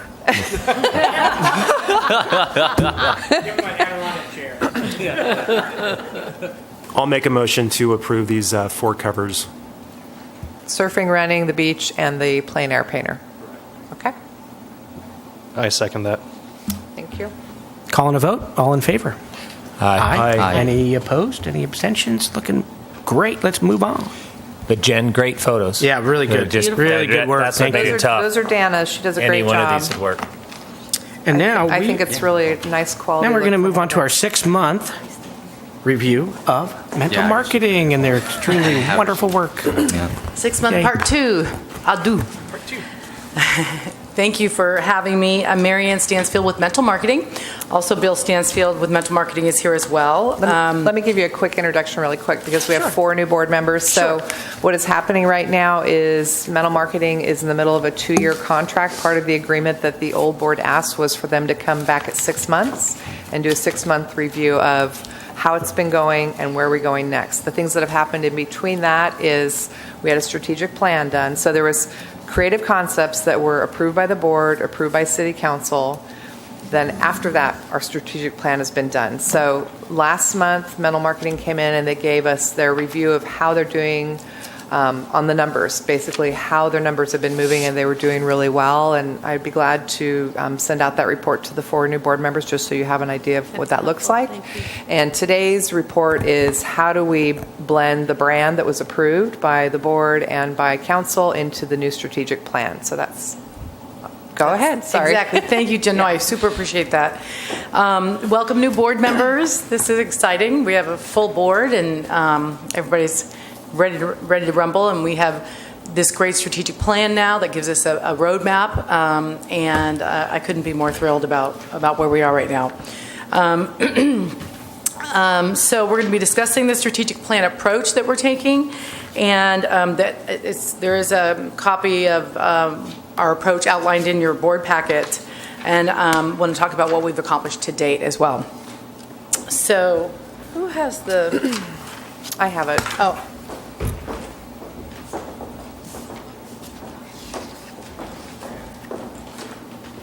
Okay, thank you. Thank you.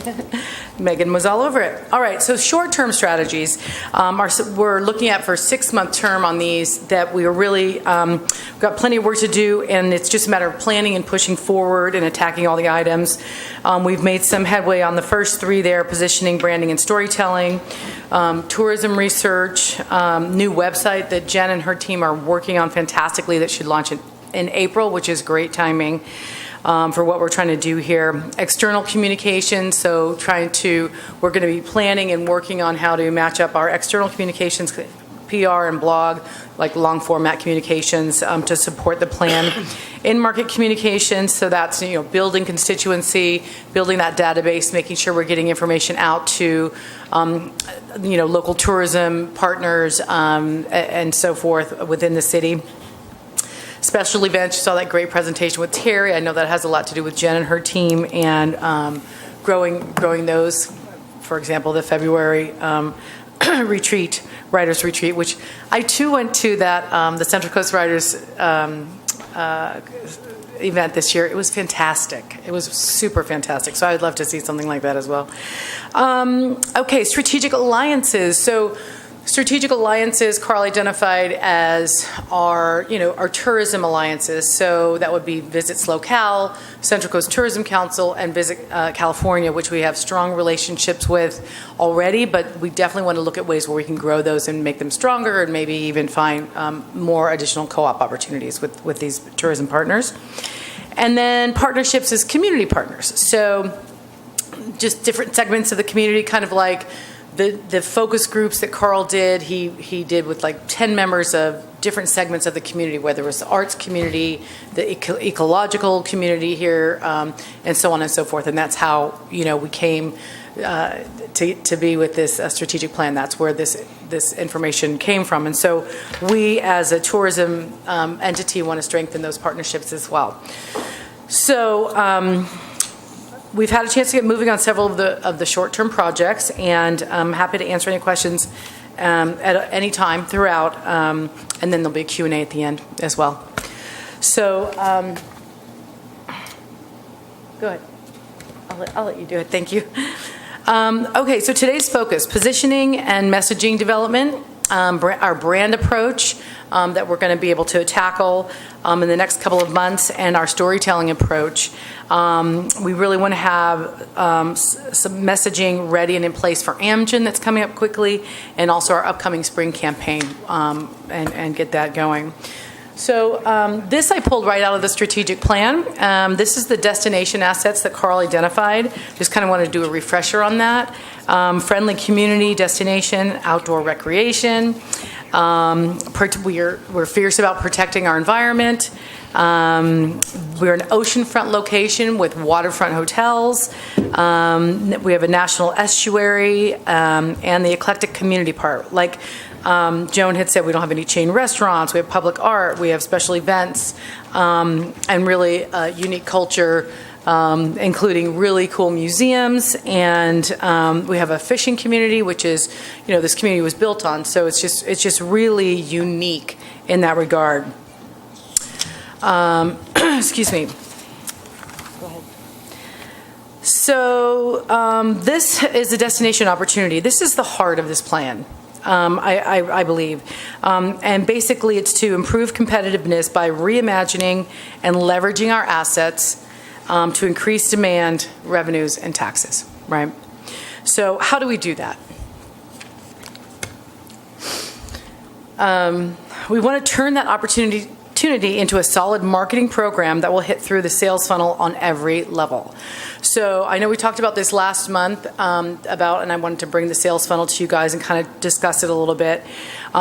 Basically, awareness at the top of the funnel, that's kind of like the shotgun blast. That's where we're hitting a lot of people, targeted by their likes and dislikes and so forth, but we're hitting a lot of people, and that's through television and PR. This is where Amgen lives. This is our awareness. They're going to be doing television, they're going to be doing PR at that high level, and it's going to be including Morro Bay. And the next level is consideration. So people are starting to search, they're starting to read more about where they might want to travel to. The next level is intent to purchase, and that happens online. People are doing more research. They're going to TripAdvisor. They're figuring out. They're reading reviews of different places to go. The next level is, of course, the purchase. And that has a lot to do with you guys, whether they purchase your hotel or the competitor. It's about what you guys are putting out there, what your messages are, what your amenities are, and that kind of thing. So then they purchase online, and then they come to our city. And then this is where we develop a loyalty base. This is, this all is dependent on the customer service experience that they get at the hotel, the restaurants that they go to, the museums, the fun that they have. That's how we build loyal customers. We want to make sure they have a great experience when they're here, so that they come back again and again. So I just wanted to kind of go over this with you, just as we kind of go through and talk about what our plans are for the near future.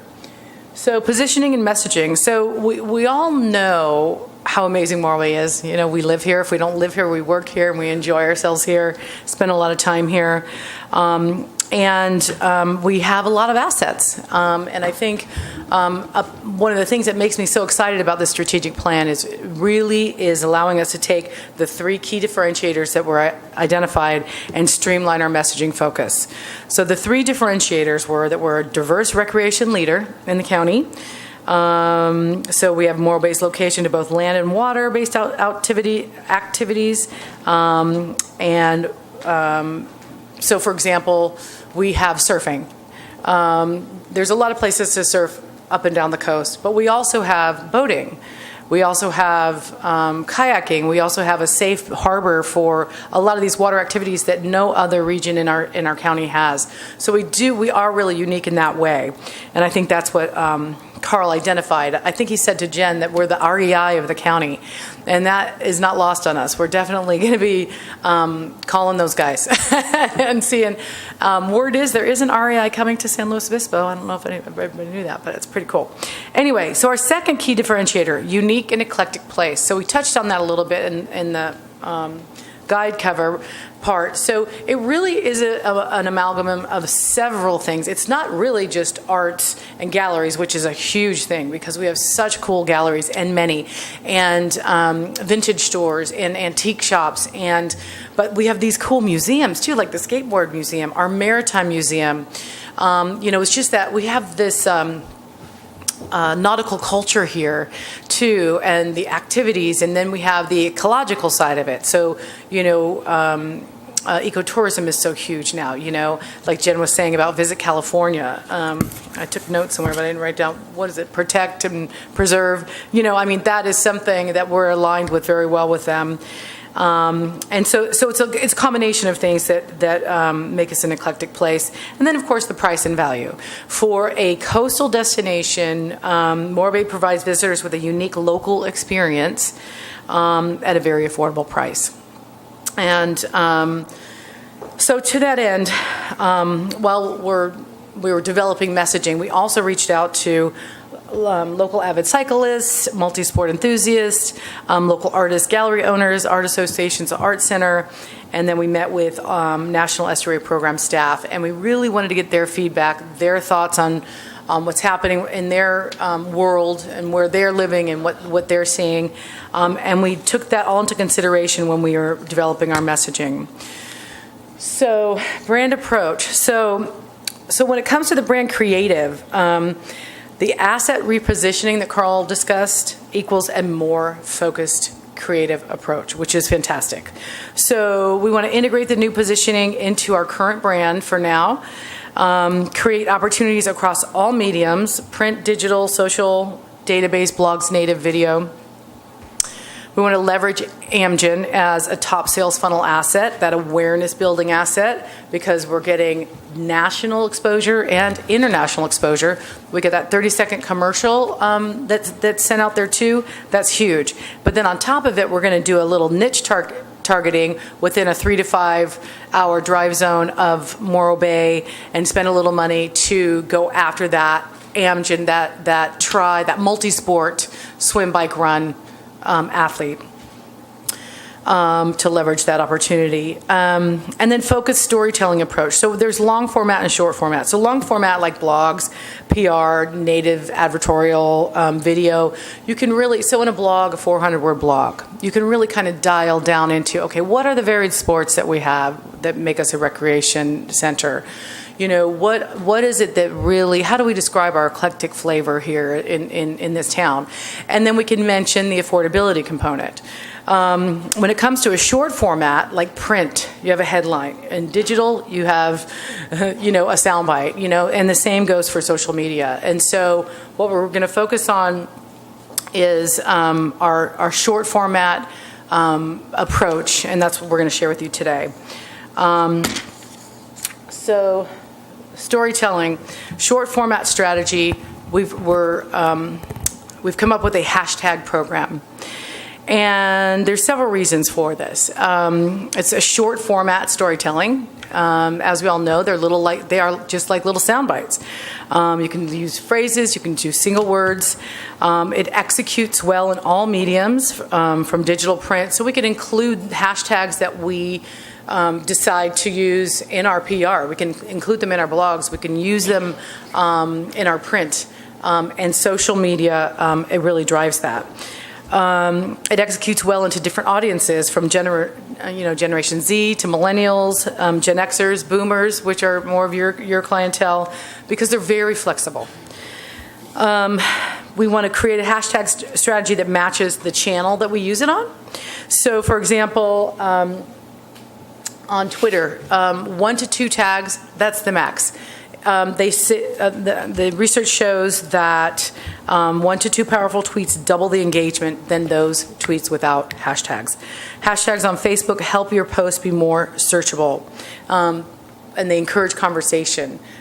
We want people talking about these key differentiators that identify Morro Bay in a unique way.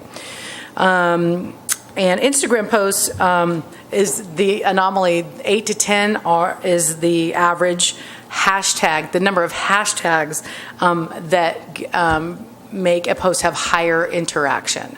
Because people are using hashtags. They're searching for content through hashtags. And interested users can discover content, events, lodging offers, and a multitude of things more easily. So those are the reasons we're proposing this. Those are some of the reasons. Why does this matter? The ultimate goal of the strategic plan is to grow site traffic 20% year over year. And you guys read the math. So if we grow, it's high. That's a high number. But in Carl's statistics, we grow, or let's say 10% of the users to our website book a room. The more we grow the users to our website, the more people book rooms, right? So that, and ultimately our website is our best marketing tool. And the other good thing for hotels about that is that users book direct when they go to our site. So we want to capture them, get them to our site, get them checking out, our Jackrabbit unit to find you and referral them to you, and not through another booking channel. And so there's another reason too that this is really cool too, is because social referrals to morrobay.org were up 51% year over year from 2017 to 2018 calendar year, January to December. Okay, from July to December, this first half of this fiscal year, social media referrals are up 113% from July to December. So this is, supports the strategy that we really, and we've talked about this for years, like really coming together and creating a social media strategy, similar to, if you guys are familiar with Share Slow, some of you might be familiar with that. It was a program, a hashtag program that they put together years ago, and they have a lot of local ambassadors that when they post stuff, they put Share Slow. I think I see it used locally a lot. I'm not sure how effective it was for out of market travelers, but that's really where we're going to focus. But in the end, social media on our website moved from the 4th highest referral generator to the 3rd in the second half of last year. So it's organic, it's direct, which is the result of all of our advertising, our e-blasts and all that. That's our direct. And number 3 is social. So it's been growing at a really good clip, and we want to leverage that and keep that going. Do you have a question? I do, sorry. Do you know, when you say that it's gone up 113%, numerically, is that 100 to 213, or is that 100,000 to 213,000? Do we know what those numbers are? Numerically, it would be for 6 months. I'm just going to have to. This is a guess, trying to remember the numbers. Let's say 30,000. So 30,000 was the total from July to December, which is 113% higher than the prior July to December. Okay. Any chance during the month at some point we could get real numbers on that? I'd be just curious to look at it. Sure, sure. I'm happy to. I'll get them to Jen.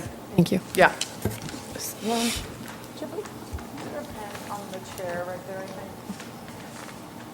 She can put that in her monthly report. Great. Yeah.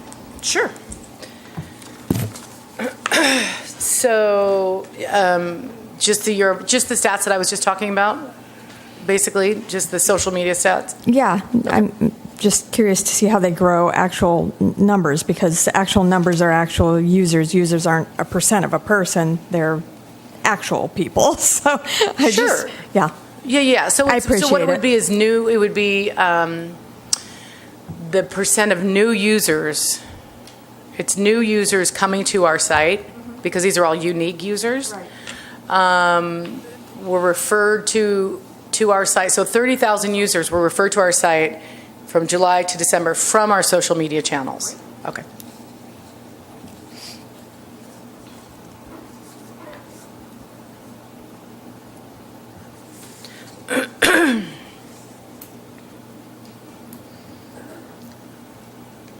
Okay. Okay, so here are some hashtag samples that we, excuse me, that we're working on, and we'll show you shortly how we're going to execute these into our current brand creative. We searched basically popular hashtags and combined popular words with a key differentiator context, okay, to get where we are. So, excuse me, so our outdoor recreation leader, we came up with several that we can use. Again, these are like short sound bites that we're using to focus in on our messaging. So, Adventure Mecca. Mecca, besides being a very holy city in Saudi Arabia, Mecca is used commonly in today's vernacular as a metaphor for a very significant destination. So we're the adventure Mecca of the Central Coast. We're the adventure Mecca of San Luis Obispo County. Is one of the ones that we are looking at. Outdoor goals. This one kind of fits more towards the millennial. Relationship goals. Weight loss goals. Outdoor goals. So that's kind of speaking that vernacular. Active vacations, that is kind of more going towards a boomer mindset, because they want to get out, they want to move, they want an active vacation. And then fitness and nature, kind of someone a little younger, kind of like the Scott Collins shot, running down the beach, keeping fit, doing a run while on vacation, running that beer off from the night before, or what have you. And so then our multi-sport destination. So we worked with Samantha Pruitt on this section to leverage Amgen. So we'll be doing a small media buy, a digital media buy to go to make sure we're getting the word out to this audience about Amgen. So here we go, multi-sport Mecca. Come, swim, bike, run. Hashtag swim, bike, run. Athlete goals. That's that millennial. It's out there. That's an athlete on the weekends, weekend warrior, and but they're participating in marathons and triathlons, and they're competing, and they want to be the best they can. And they're in their 20s and 30s. And then our eclectic culture, and this has so much flexibility. These four we have up here are what we're going to be using to show you our creative with. But this can go in so many different directions depending on what the content of the social media post is or what the ad is. So, for example, if it was a plein air artist with the rock in the background, we'd have a different hashtag for that. But this is just limited to what we're showing you today. So, eclectic culture, Wild Morro Bay. I could see that on every single shot of pelicans and otters and videos of the elephant seals and the surfer shot of that guy, taking that wave, Wild Morro Bay. It's actually something that came out of our meeting with the Morro Bay Estuary people, and they've already started adopting using Wild Morro Bay, which I think is really fun, and I think it has a lot of legs. Fishing life, that's part of our culture. That's part of our eclectic culture. That's something very unique to us. They do have fishing boats that go out of Avila, but nothing compared to what we have going here. Nature scene and craft culture. So we do have a craft scene, craft beer. We have, arts and craft shows all the time. We have our art center. And so those are just some of the ones that we're working with today. And then this last one, I really want to get your feedback on as well, as all of these, once after we show you the creative. But this last one, Moro Vacation. So this is kind of like, to me, that slow, share slow moniker that everybody's adopted. So we're trying to come up with one Morro Bay, tagline that we can get everyone to adopt. Because everybody posts hashtag Morro Bay, and that's great, and we want that. But we want to take it to the next level. And Morro Bay can be used for locals and, out-of-towners and people pushing any kind of business. But Morro Vacation, that is like a mindset. That is like everyone who's not here, who wants to be here, we want them to be on a Morro Vacation in their mind, right?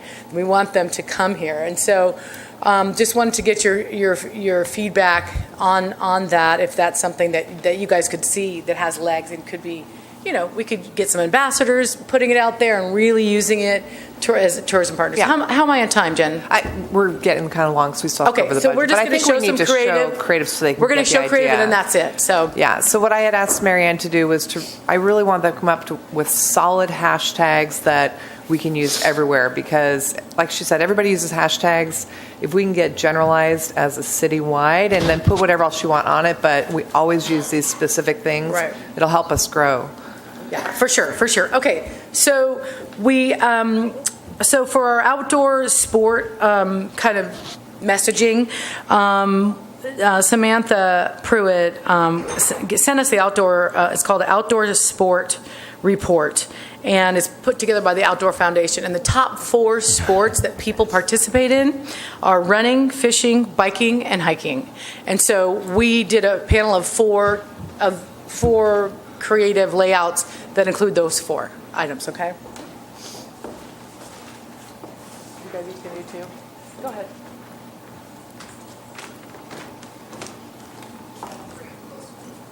Yeah. So gears and beers. Yeah, go ahead up there. So one is about running, one is about fishing, and one is about biking.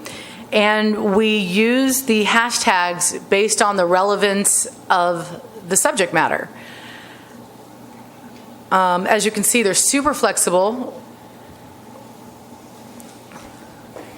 and really easy to use. I could just put here. Gears and Beers Rock. So this is, we want to actually do a photo shoot. We're already talking about doing, mountain bikers at one of our, at Tognazini's, sitting out on the deck with the rock in the background drinking beers. So it's like Gears and Beers. So they just went mountain biking and now they're in recovery and they're drinking beer. That's how mountain bikers recover. Leave footprints in the sand. This is the infamous Scott photo. Active vacation, nature scene. Get hooked. Now this is huge, and I think there was something, and we'll swing back around with Carl on this because he didn't really kind of go into the fishing element, our fishing community much in this strategic plan, but fishing life, outdoor goals. I mean, fishing is huge, and we have a huge commercial fishing opportunity. Not commercial. I'm sorry. Sport fishing opportunity here. And then that also helps brand us as, we've got the freshest seafood, so that leads back into the food element that we don't want to, the unique food element, we don't want to lose that. And so fishing life, and then hiking. Huh? Yeah, hiking. That's Black Hill, Black Mountain, Navigate Good Times, Fitness and Nature, Wild Morro Bay. So that's how we would execute it, keeping within the current brand, really just fine-tuning the imagery and fine-tuning our hashtags to the messaging that we want to get out to the public. And then we have 3 more that would be kind of more of the multi-sport. This will just be real quick, and then we'll talk. Huh?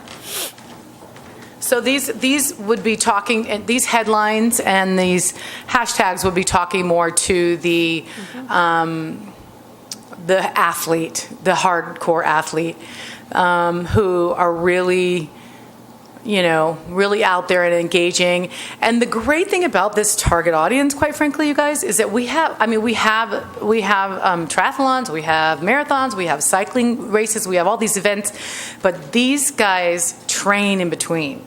So we don't want them to only come for the event. We want them to come and train in between, right? So, and having us, having Amgen come through here, that's huge, and we've been working with Samantha Pruitt about all the cycling clubs that train here and really digging deep into that a little bit further and really figuring out how we can, get more of them coming here to train. So that's what we have for you today. My last slide is just talking about the long-term strategies that were also in your packet, and I'm happy to take any questions. Is this on? There we go. Diversity in the pictures. So what are you thinking in terms of casting the people in the pictures? Because it's all white people there. Yeah, I mean, these these are shots that... I actually didn't. As a white person, I'll say. No. Great question. These were just photos that we found, and some of these we don't even have the rights to use to publish. Yeah, I understand. But so that. we wanted to kind of go bring this to you guys, get your feedback, and then we'll really dial in and get do some photo shoots. We're actually doing some video with Sam Pruitt, because she's friends with several cycling clubs and teams and that kind of thing. And diversity is key. Absolutely, 100%. Okay. Great, thank you. Like on the mountain biking one, Sam's got a female mountain biking group that she wants to bring out, like Great. specifically be a and the female beer group and be drinking very and diverse. Yeah. Yeah. There's some natural ones to put in a little more diversity, so thank you. Yeah, thank you. Thank you. Love all the hard work. Love the hashtags. Thanks. I think it's important that we all embrace this kind of stuff and use it. It's like you said, the more we push this out, on our feed, because I'm really active, at the inn and through the museum, trying to really get more noticed, and hashtags really pave the way because people are looking. What do you guys think about Mecca? What do you think about that term on our hashtags? You like it? I think it's fun. I think it's cool, and I think it's awesome. Yeah. It's different. Yep. Nobody's embracing it right now, so I think it's something we could own in just about every category. Right. Well, it's definitely, focusing in on millennials and a different demographic, which is great. There might be 1 billion Muslims who are embracing it. When we search the hashtags, it's not there. I'm just saying. Yeah. Because I'm married to one. So, I don't know. I'd be careful Mecca, with that. Mecca with a small m. It's Mecca with a small m. I mean, of course, being careful and sensitive is always important.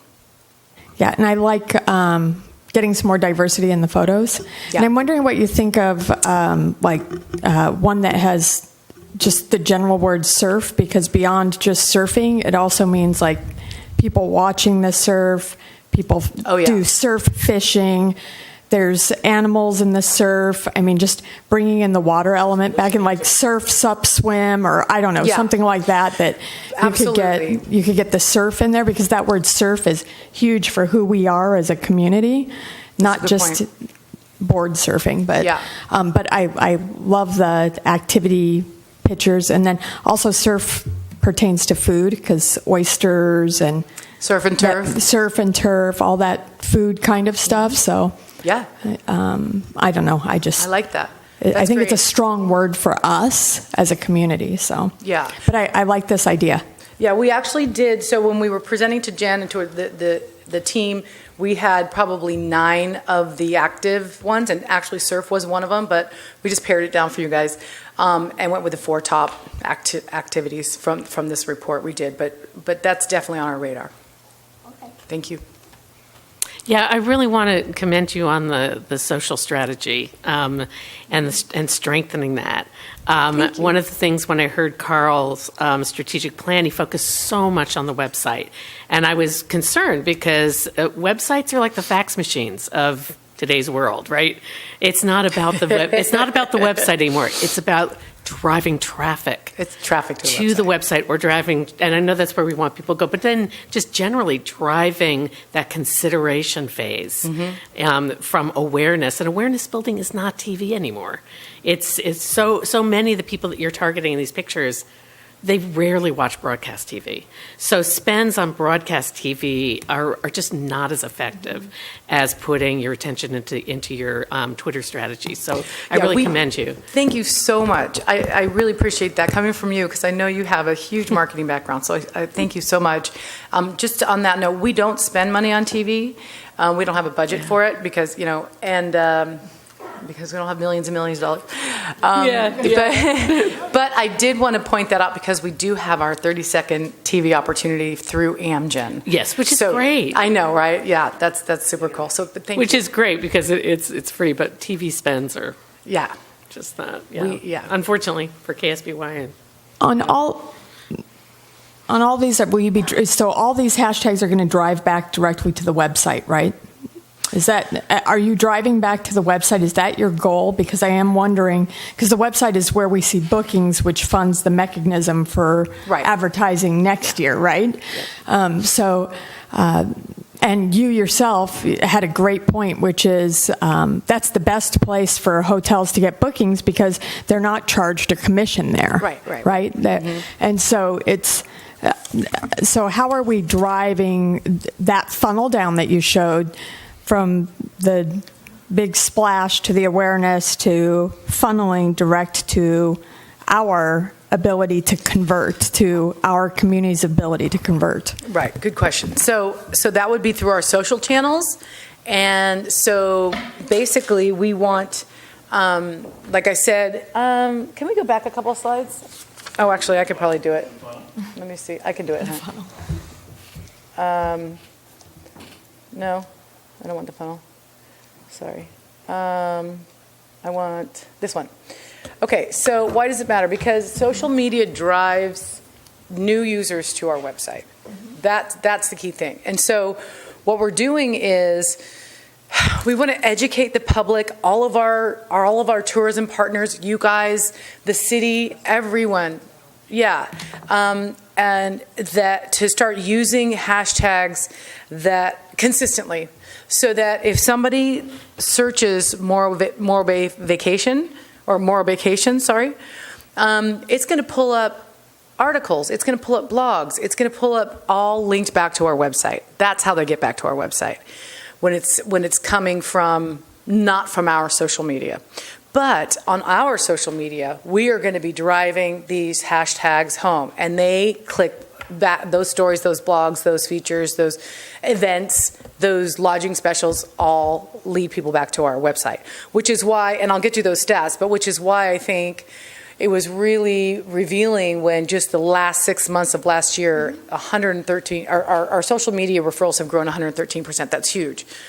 So let's leverage that. Let's, get that out there. And not just this team right here, not just us, but all of us. And so I think, the next step would be for Jen and I to really figure out how to, with these community partnerships, the meetings we had with our community, the meetings we had with the estuary, we talked about the hashtag program and about how this is where we're going, and we want to then share these hashtags with all of our community builders. So I went to the Art Center, and they have specific, the Art Center social media Facebook page, and they have so many programs, and they have so many events, and that they can that they're promoting, and we get them up on our website.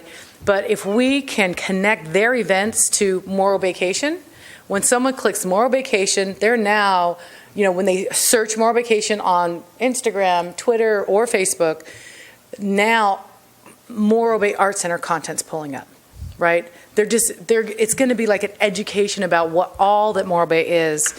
The more we penetrate our assets with that.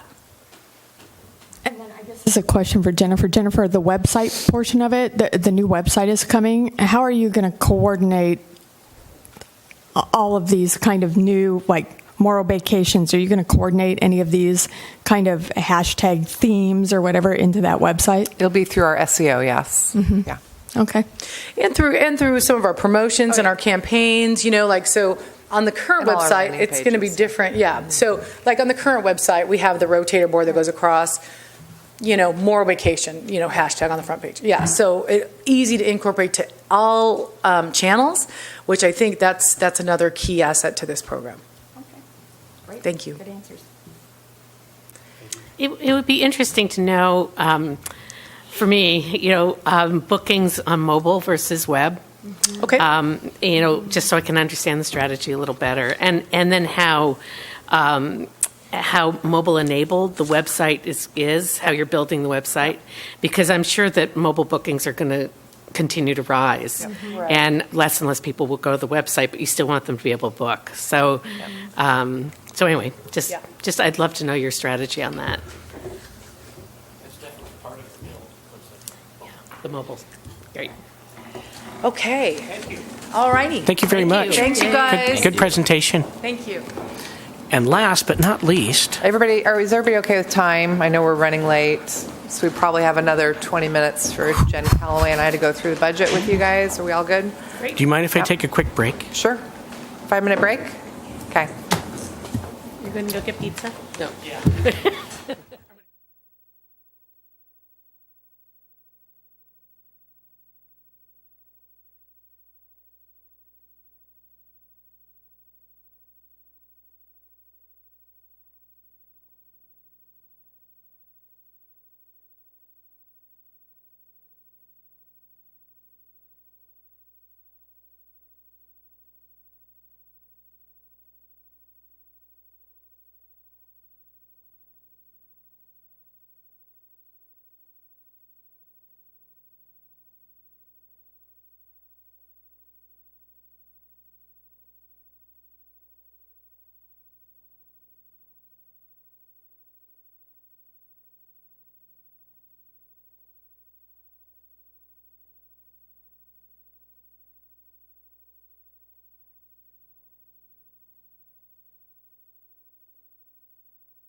Welcome back, everybody. I'd like to thank you all for this extended day. I would like to bring up Red Davis. Thank you.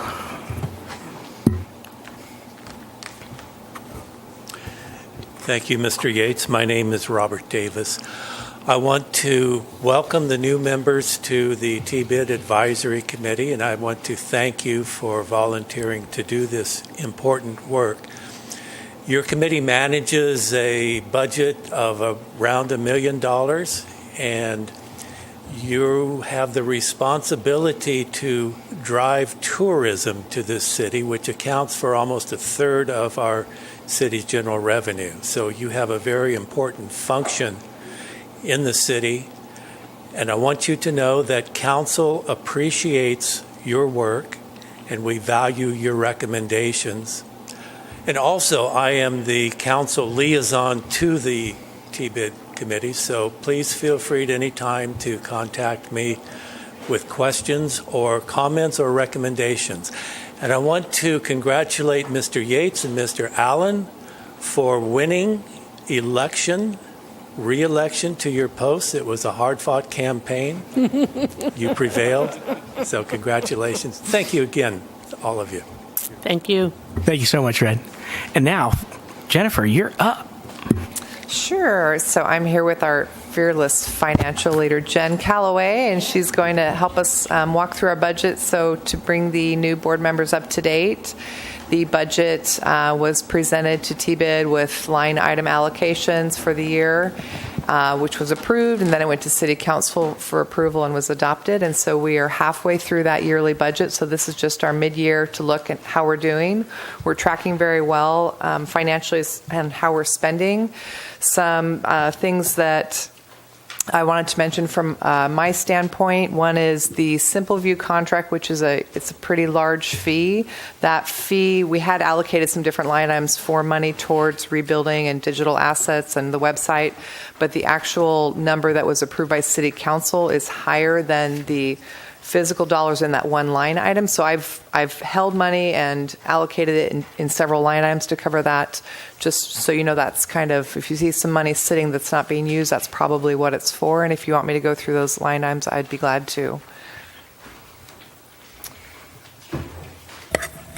I'll just speak a little bit to the mid-year budget report. Good morning. Thanks for having me to the new members. Congratulations on taking your seats.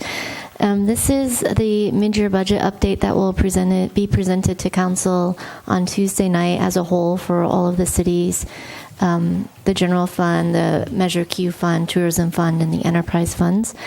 We wanted to this year bring this forward to the board before presenting to the council, and we'll share with the council any of the board's input or recommendations based on the mid-year report. The mid-year report focuses heavily on, for TBID, the establishment of the accumulation fund. About 4 or 5 months ago, we were here with accumulation policy, a reserve policy that holds money in your reserve in case there's an economic downturn or you want to do one big marketing project. You would have some funds available in your accumulation fund to do that, and it's about 20 to 25% of ongoing annual expenditures is what the reserve policy adopted. Having done that, we've gone ahead and set aside a new reserve account or a new reserve fund. It's Fund 954. So several of the recommendations in the mid-year report are actually transferring the money that's sitting in your 007 account as fund balance, which is what we call it, into that accumulation fund, and that will hold it. Having set that up, we then need to transfer money out of accumulation back into your operating fund for the AmGym support that you had already approved. We did the budget adjustment last quarter for the expenditures, but now since we have this new account, we have to transfer the money in there to support that. And then the other recommendation included in here is the slow cal support of Amgen of $32,000. So we're proposing a budget augmentation to revenues for that revenue to come in. And then a true up of the general fund contribution. The way that the resolution is a little bit vague, the staff report to the resolution provides the calculation for that.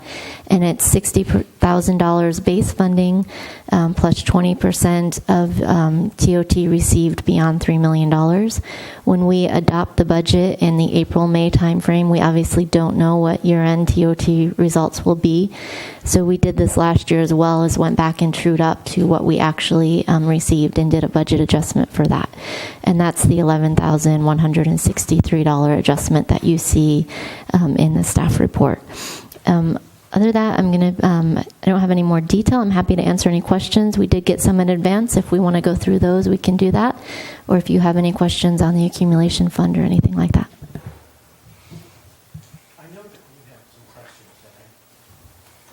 I know that Joan had some questions, and they went back and forth. I was on the email string, and I know that with a lot of detail. I'm not so sure how much in the weeds we want to get or how we need to get, but I want to make sure that our board members' questions have been answered. I have kind of a new question regarding the accumulation fund. We're taking money out of that to provide to Amgen. So the balance of that does the balance of that meet the minimum level?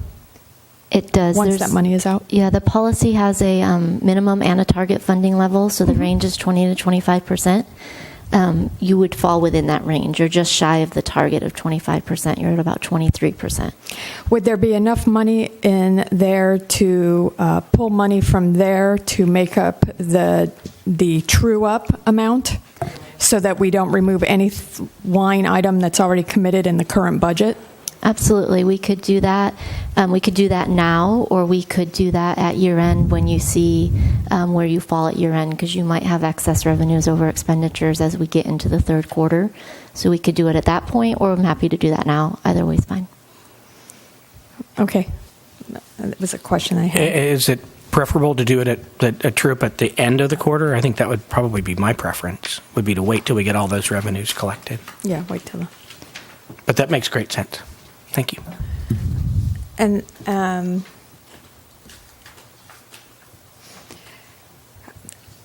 I'm still not clear on the telephone how a cell phone, I'm sorry, I'm going to disagree with staff. I love our city staff, don't get me wrong, but I am going to disagree on how a telephone, which is used so much for the actual day-to-day interaction of what takes place in the office,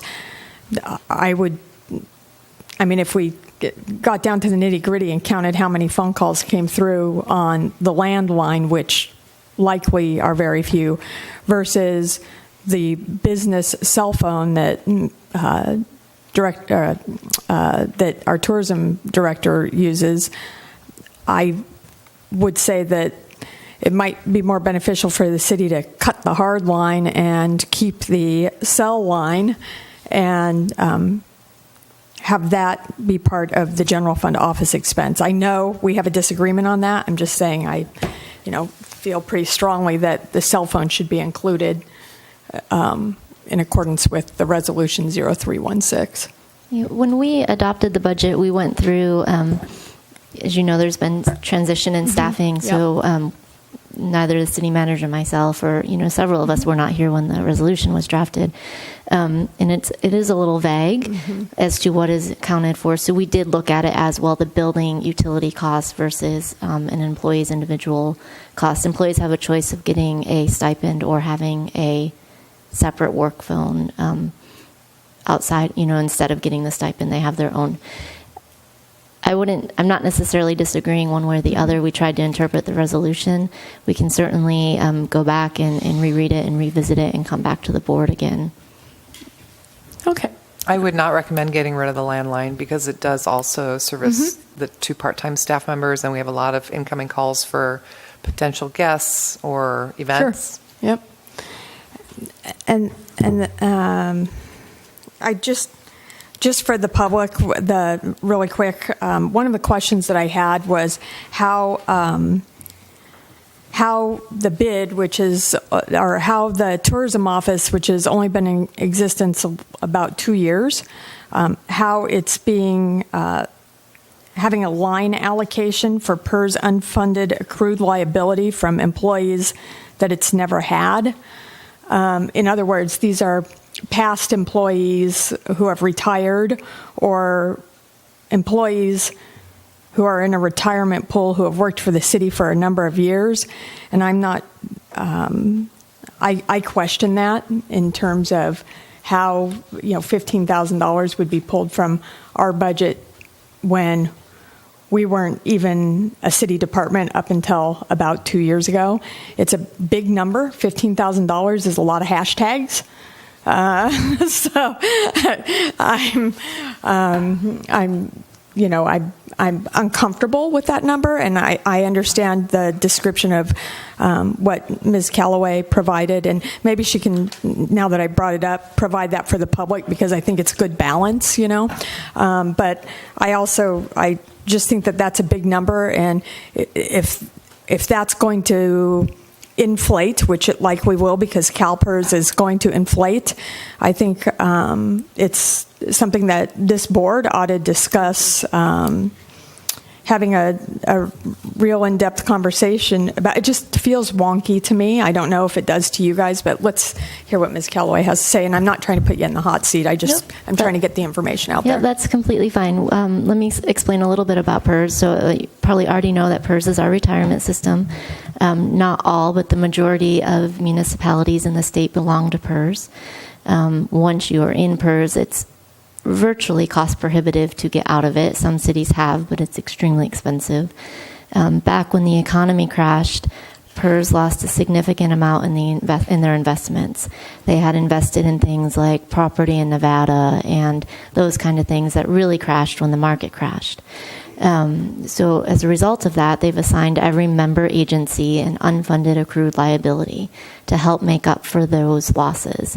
They've also gone and reevaluated their actuarials.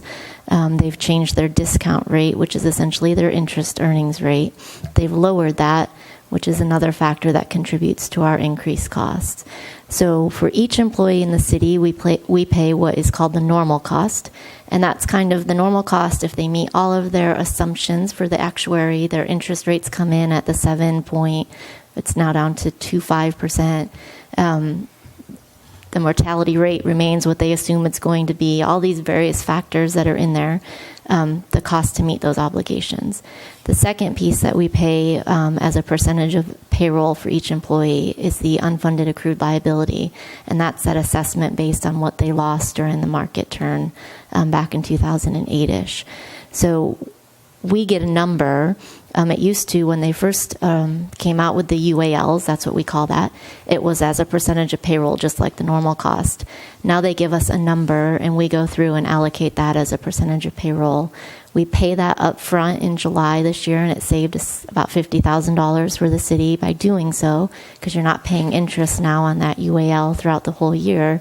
So we are doing what we can to reduce that, but citywide, whether it's a new employee or an employee that has been with the city for 20 years, they are getting an allocation of that UAL. Again, as a percentage of payroll, it's less for new employees because they are typically at a lower salary, but they are still paying for that even though it's not an obligation of theirs particularly. So we've applied that methodology for all of our employees, no matter what fund they were in, and that's how the $15,000, almost $16,000, I think, came to light in the budget for the tourism manager. So that's a big CalPERS explanation. Again, this was my the biggest issue I saw was the PERS, with the understanding that we didn't have anyone who was benefiting from that. In 2008, we were not within the city. And so for me, it just looks very wrong. And I'm going to continue to say, and be with Joan to say, I think this is something that we need to bring up to whoever, city manager, and say, should not be taken out of our budget. So we can share this discussion and your concerns with the council. I would emphasize that, unfortunately, for the city as a whole, even the new employees that we hire, they weren't here in 2008 too, yet we still have this obligation for them. So it's just an impact of being a government function and a government agency, and what we're forced to kind of deal with and figure out how to allocate. But we can certainly, as I mentioned, we'll share with the council this report on Tuesday, and we'll share your concerns about that. Thank you. Yeah, our opinion, at least mine, is that it should come out of the general fund and not out of our tourism budget. Thank you. Thank you so much, Steve, for coming in. I agree with Charlie. I believe that it should come out of the general fund and not out of our fund. We didn't have, the position is newly created. The department and the position, thank you, are newly created. And it's true that we have new employees, but they're not newly created departments and positions. They're refilling someone who's retired. So this is a newly created department and position. So for me, I feel very strongly about that because, again, that's a whole lot of hashtagging going on. So which drives the general fund revenue. So, it's a handshake, right? So that was the one thing that I really saw in there. Those two things, the telephone and that. And then you answered all my other questions as they came in. But since you're here and we are a TBID, a special assessment fund, there was on the staff report also a question about the language and if the language could be changed. And Jennifer Little, the two Jennifers over there, Jennifer Little did say that the language could be changed to reflect the assessment. That's an assessment, and not a been tax. To go to city council. Because it's not legally a tax. Right. And then on the, I guess because it's collected, well, never mind. I'll ask for a future agenda item. Okay, thank you. So do you want to make a recommendation to council on do you want to formulate this thought or? On the money? I'm going to look to my board to See if they agree. to Joan and I, who've made this recommendation to the city to remove that $15,000 and replace it to get out of the general fund. I think we're looking for consensus across our board. And so do we need to make a motion for that, or do we need to just? You need to make a recommendation, and you need to make a recommendation to wait on the 11,163 to the end of the year and reevaluate at that point, correct? Joan, you think you can come up with a motion? I want to make sure that Jennifer Callaway. With respect to the 11,000, I think the recommendation or my suggestion would be that the TBID fund will reimburse the general fund for that. We'd like to wait till the end of the year to know if it should come from accumulation or from the operating fund, just so the general fund had some obligation and we know we can expect that to come in. Yep. Where it comes from, out of which one of your two funds we can wait for, I think that's fine. Okay. So then I will make a motion. Do you want two motions or one motion? Jennifer's? Yeah, with an S? Perhaps it would be better to do two separate motions, That's so it's what clear. I thought too. Okay. So then the first motion will be to wait till the end of the quarter to see where the revenue comes in, right? To see where revenue comes in. Nope, that's not going to be right. Wait till getting my third quarter end thoughts. for true-up? Yeah, wait till, okay, so my motion is to wait until the end of the third quarter to do a true-up on the general fund monies and decide then whether we're going to take it from the accumulation fund or another line item. Sounds good to me. Do I have a second? Second. Second that. I've got a motion and a second. Calling for a vote. All in favor? Aye. Aye. Any opposed? Any abstentions? Working on a unanimous. And the next motion is?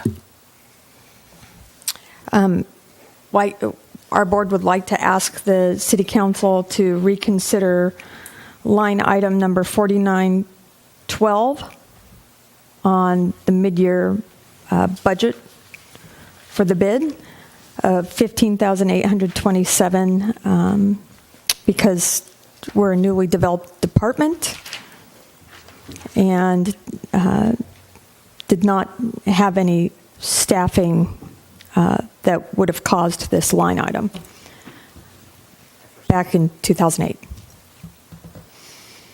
We have a motion. I'm looking for a second. A second it. Motion's on the floor with a second. Thank you. All in favor, calling for a vote. Aye. Aye. Any Aye. opposed? Passes. Thank you. And Jennifer and Jen, thank you very much. Yeah, thank you very much. Charlie, I had a question real quick from one of the Jennifers. On the revenue side, and forgive me if this is obvious, but the city of Morro Bay does give some funding to the T-bid, correct? Is that reflected in the transfers in? Yes. So the budgeted amount was $157,000, and that's a transfer in to the Fund 007, which is your operating fund, out of the general fund. Okay. And are those the funds that we're not sure if they're going to continue or not? Yes, that's what council brought up last year as a discussion point. Do we know when that's going to be clarified? I don't believe it's been agendized at this point, but in light of the fact that we're rapidly getting into budget season, I would imagine very soon. Okay. Because if we don't get those funds, it's going to affect what we're Radically doing. change what we're Right. doing. So, I know there was specific concern when it came up last year during budget that there wasn't an opportunity for the board to weigh in. So I'm sure there will be an opportunity for the board to weigh in before that discussion occurs at the city council. When is your budget? I know they vote in June to finalize the budget. Is that correct? So the first draft of the proposed budget is shared with our Citizens Finance Advisory Committee in April. And then our first draft goes to the council in early May. We have budget study sessions set up for early May. There's a first kind of reading and adoption of that in May, and the final actual adoption is the first meeting in June, hopefully. Okay. And Jennifer L., when do you start working on how you want to take the cloud of money and line item it out? When do you begin that work? I'm already doing that. So we're running through line items now, and we're also running through this bucket of money we're talking about that might not be coming in the general fund portion. And I'm going to be coming back to you most likely in March with some recommendations on if it did come into our budget, how we could use it to benefit tourism and residents alike, trying to show the council that we're actively looking at bettering the community as well with that general fund money. And then probably budgets won't come back, final budgets won't come back until they're ready for city council. And at that time, will you be bringing us kind of your bucket list of what you thought worked really dynamically over the past year in the budget, and what could be enhanced if we paid a little? Not in March, but not yes, in March. I will be. Okay. Yeah. Okay, great.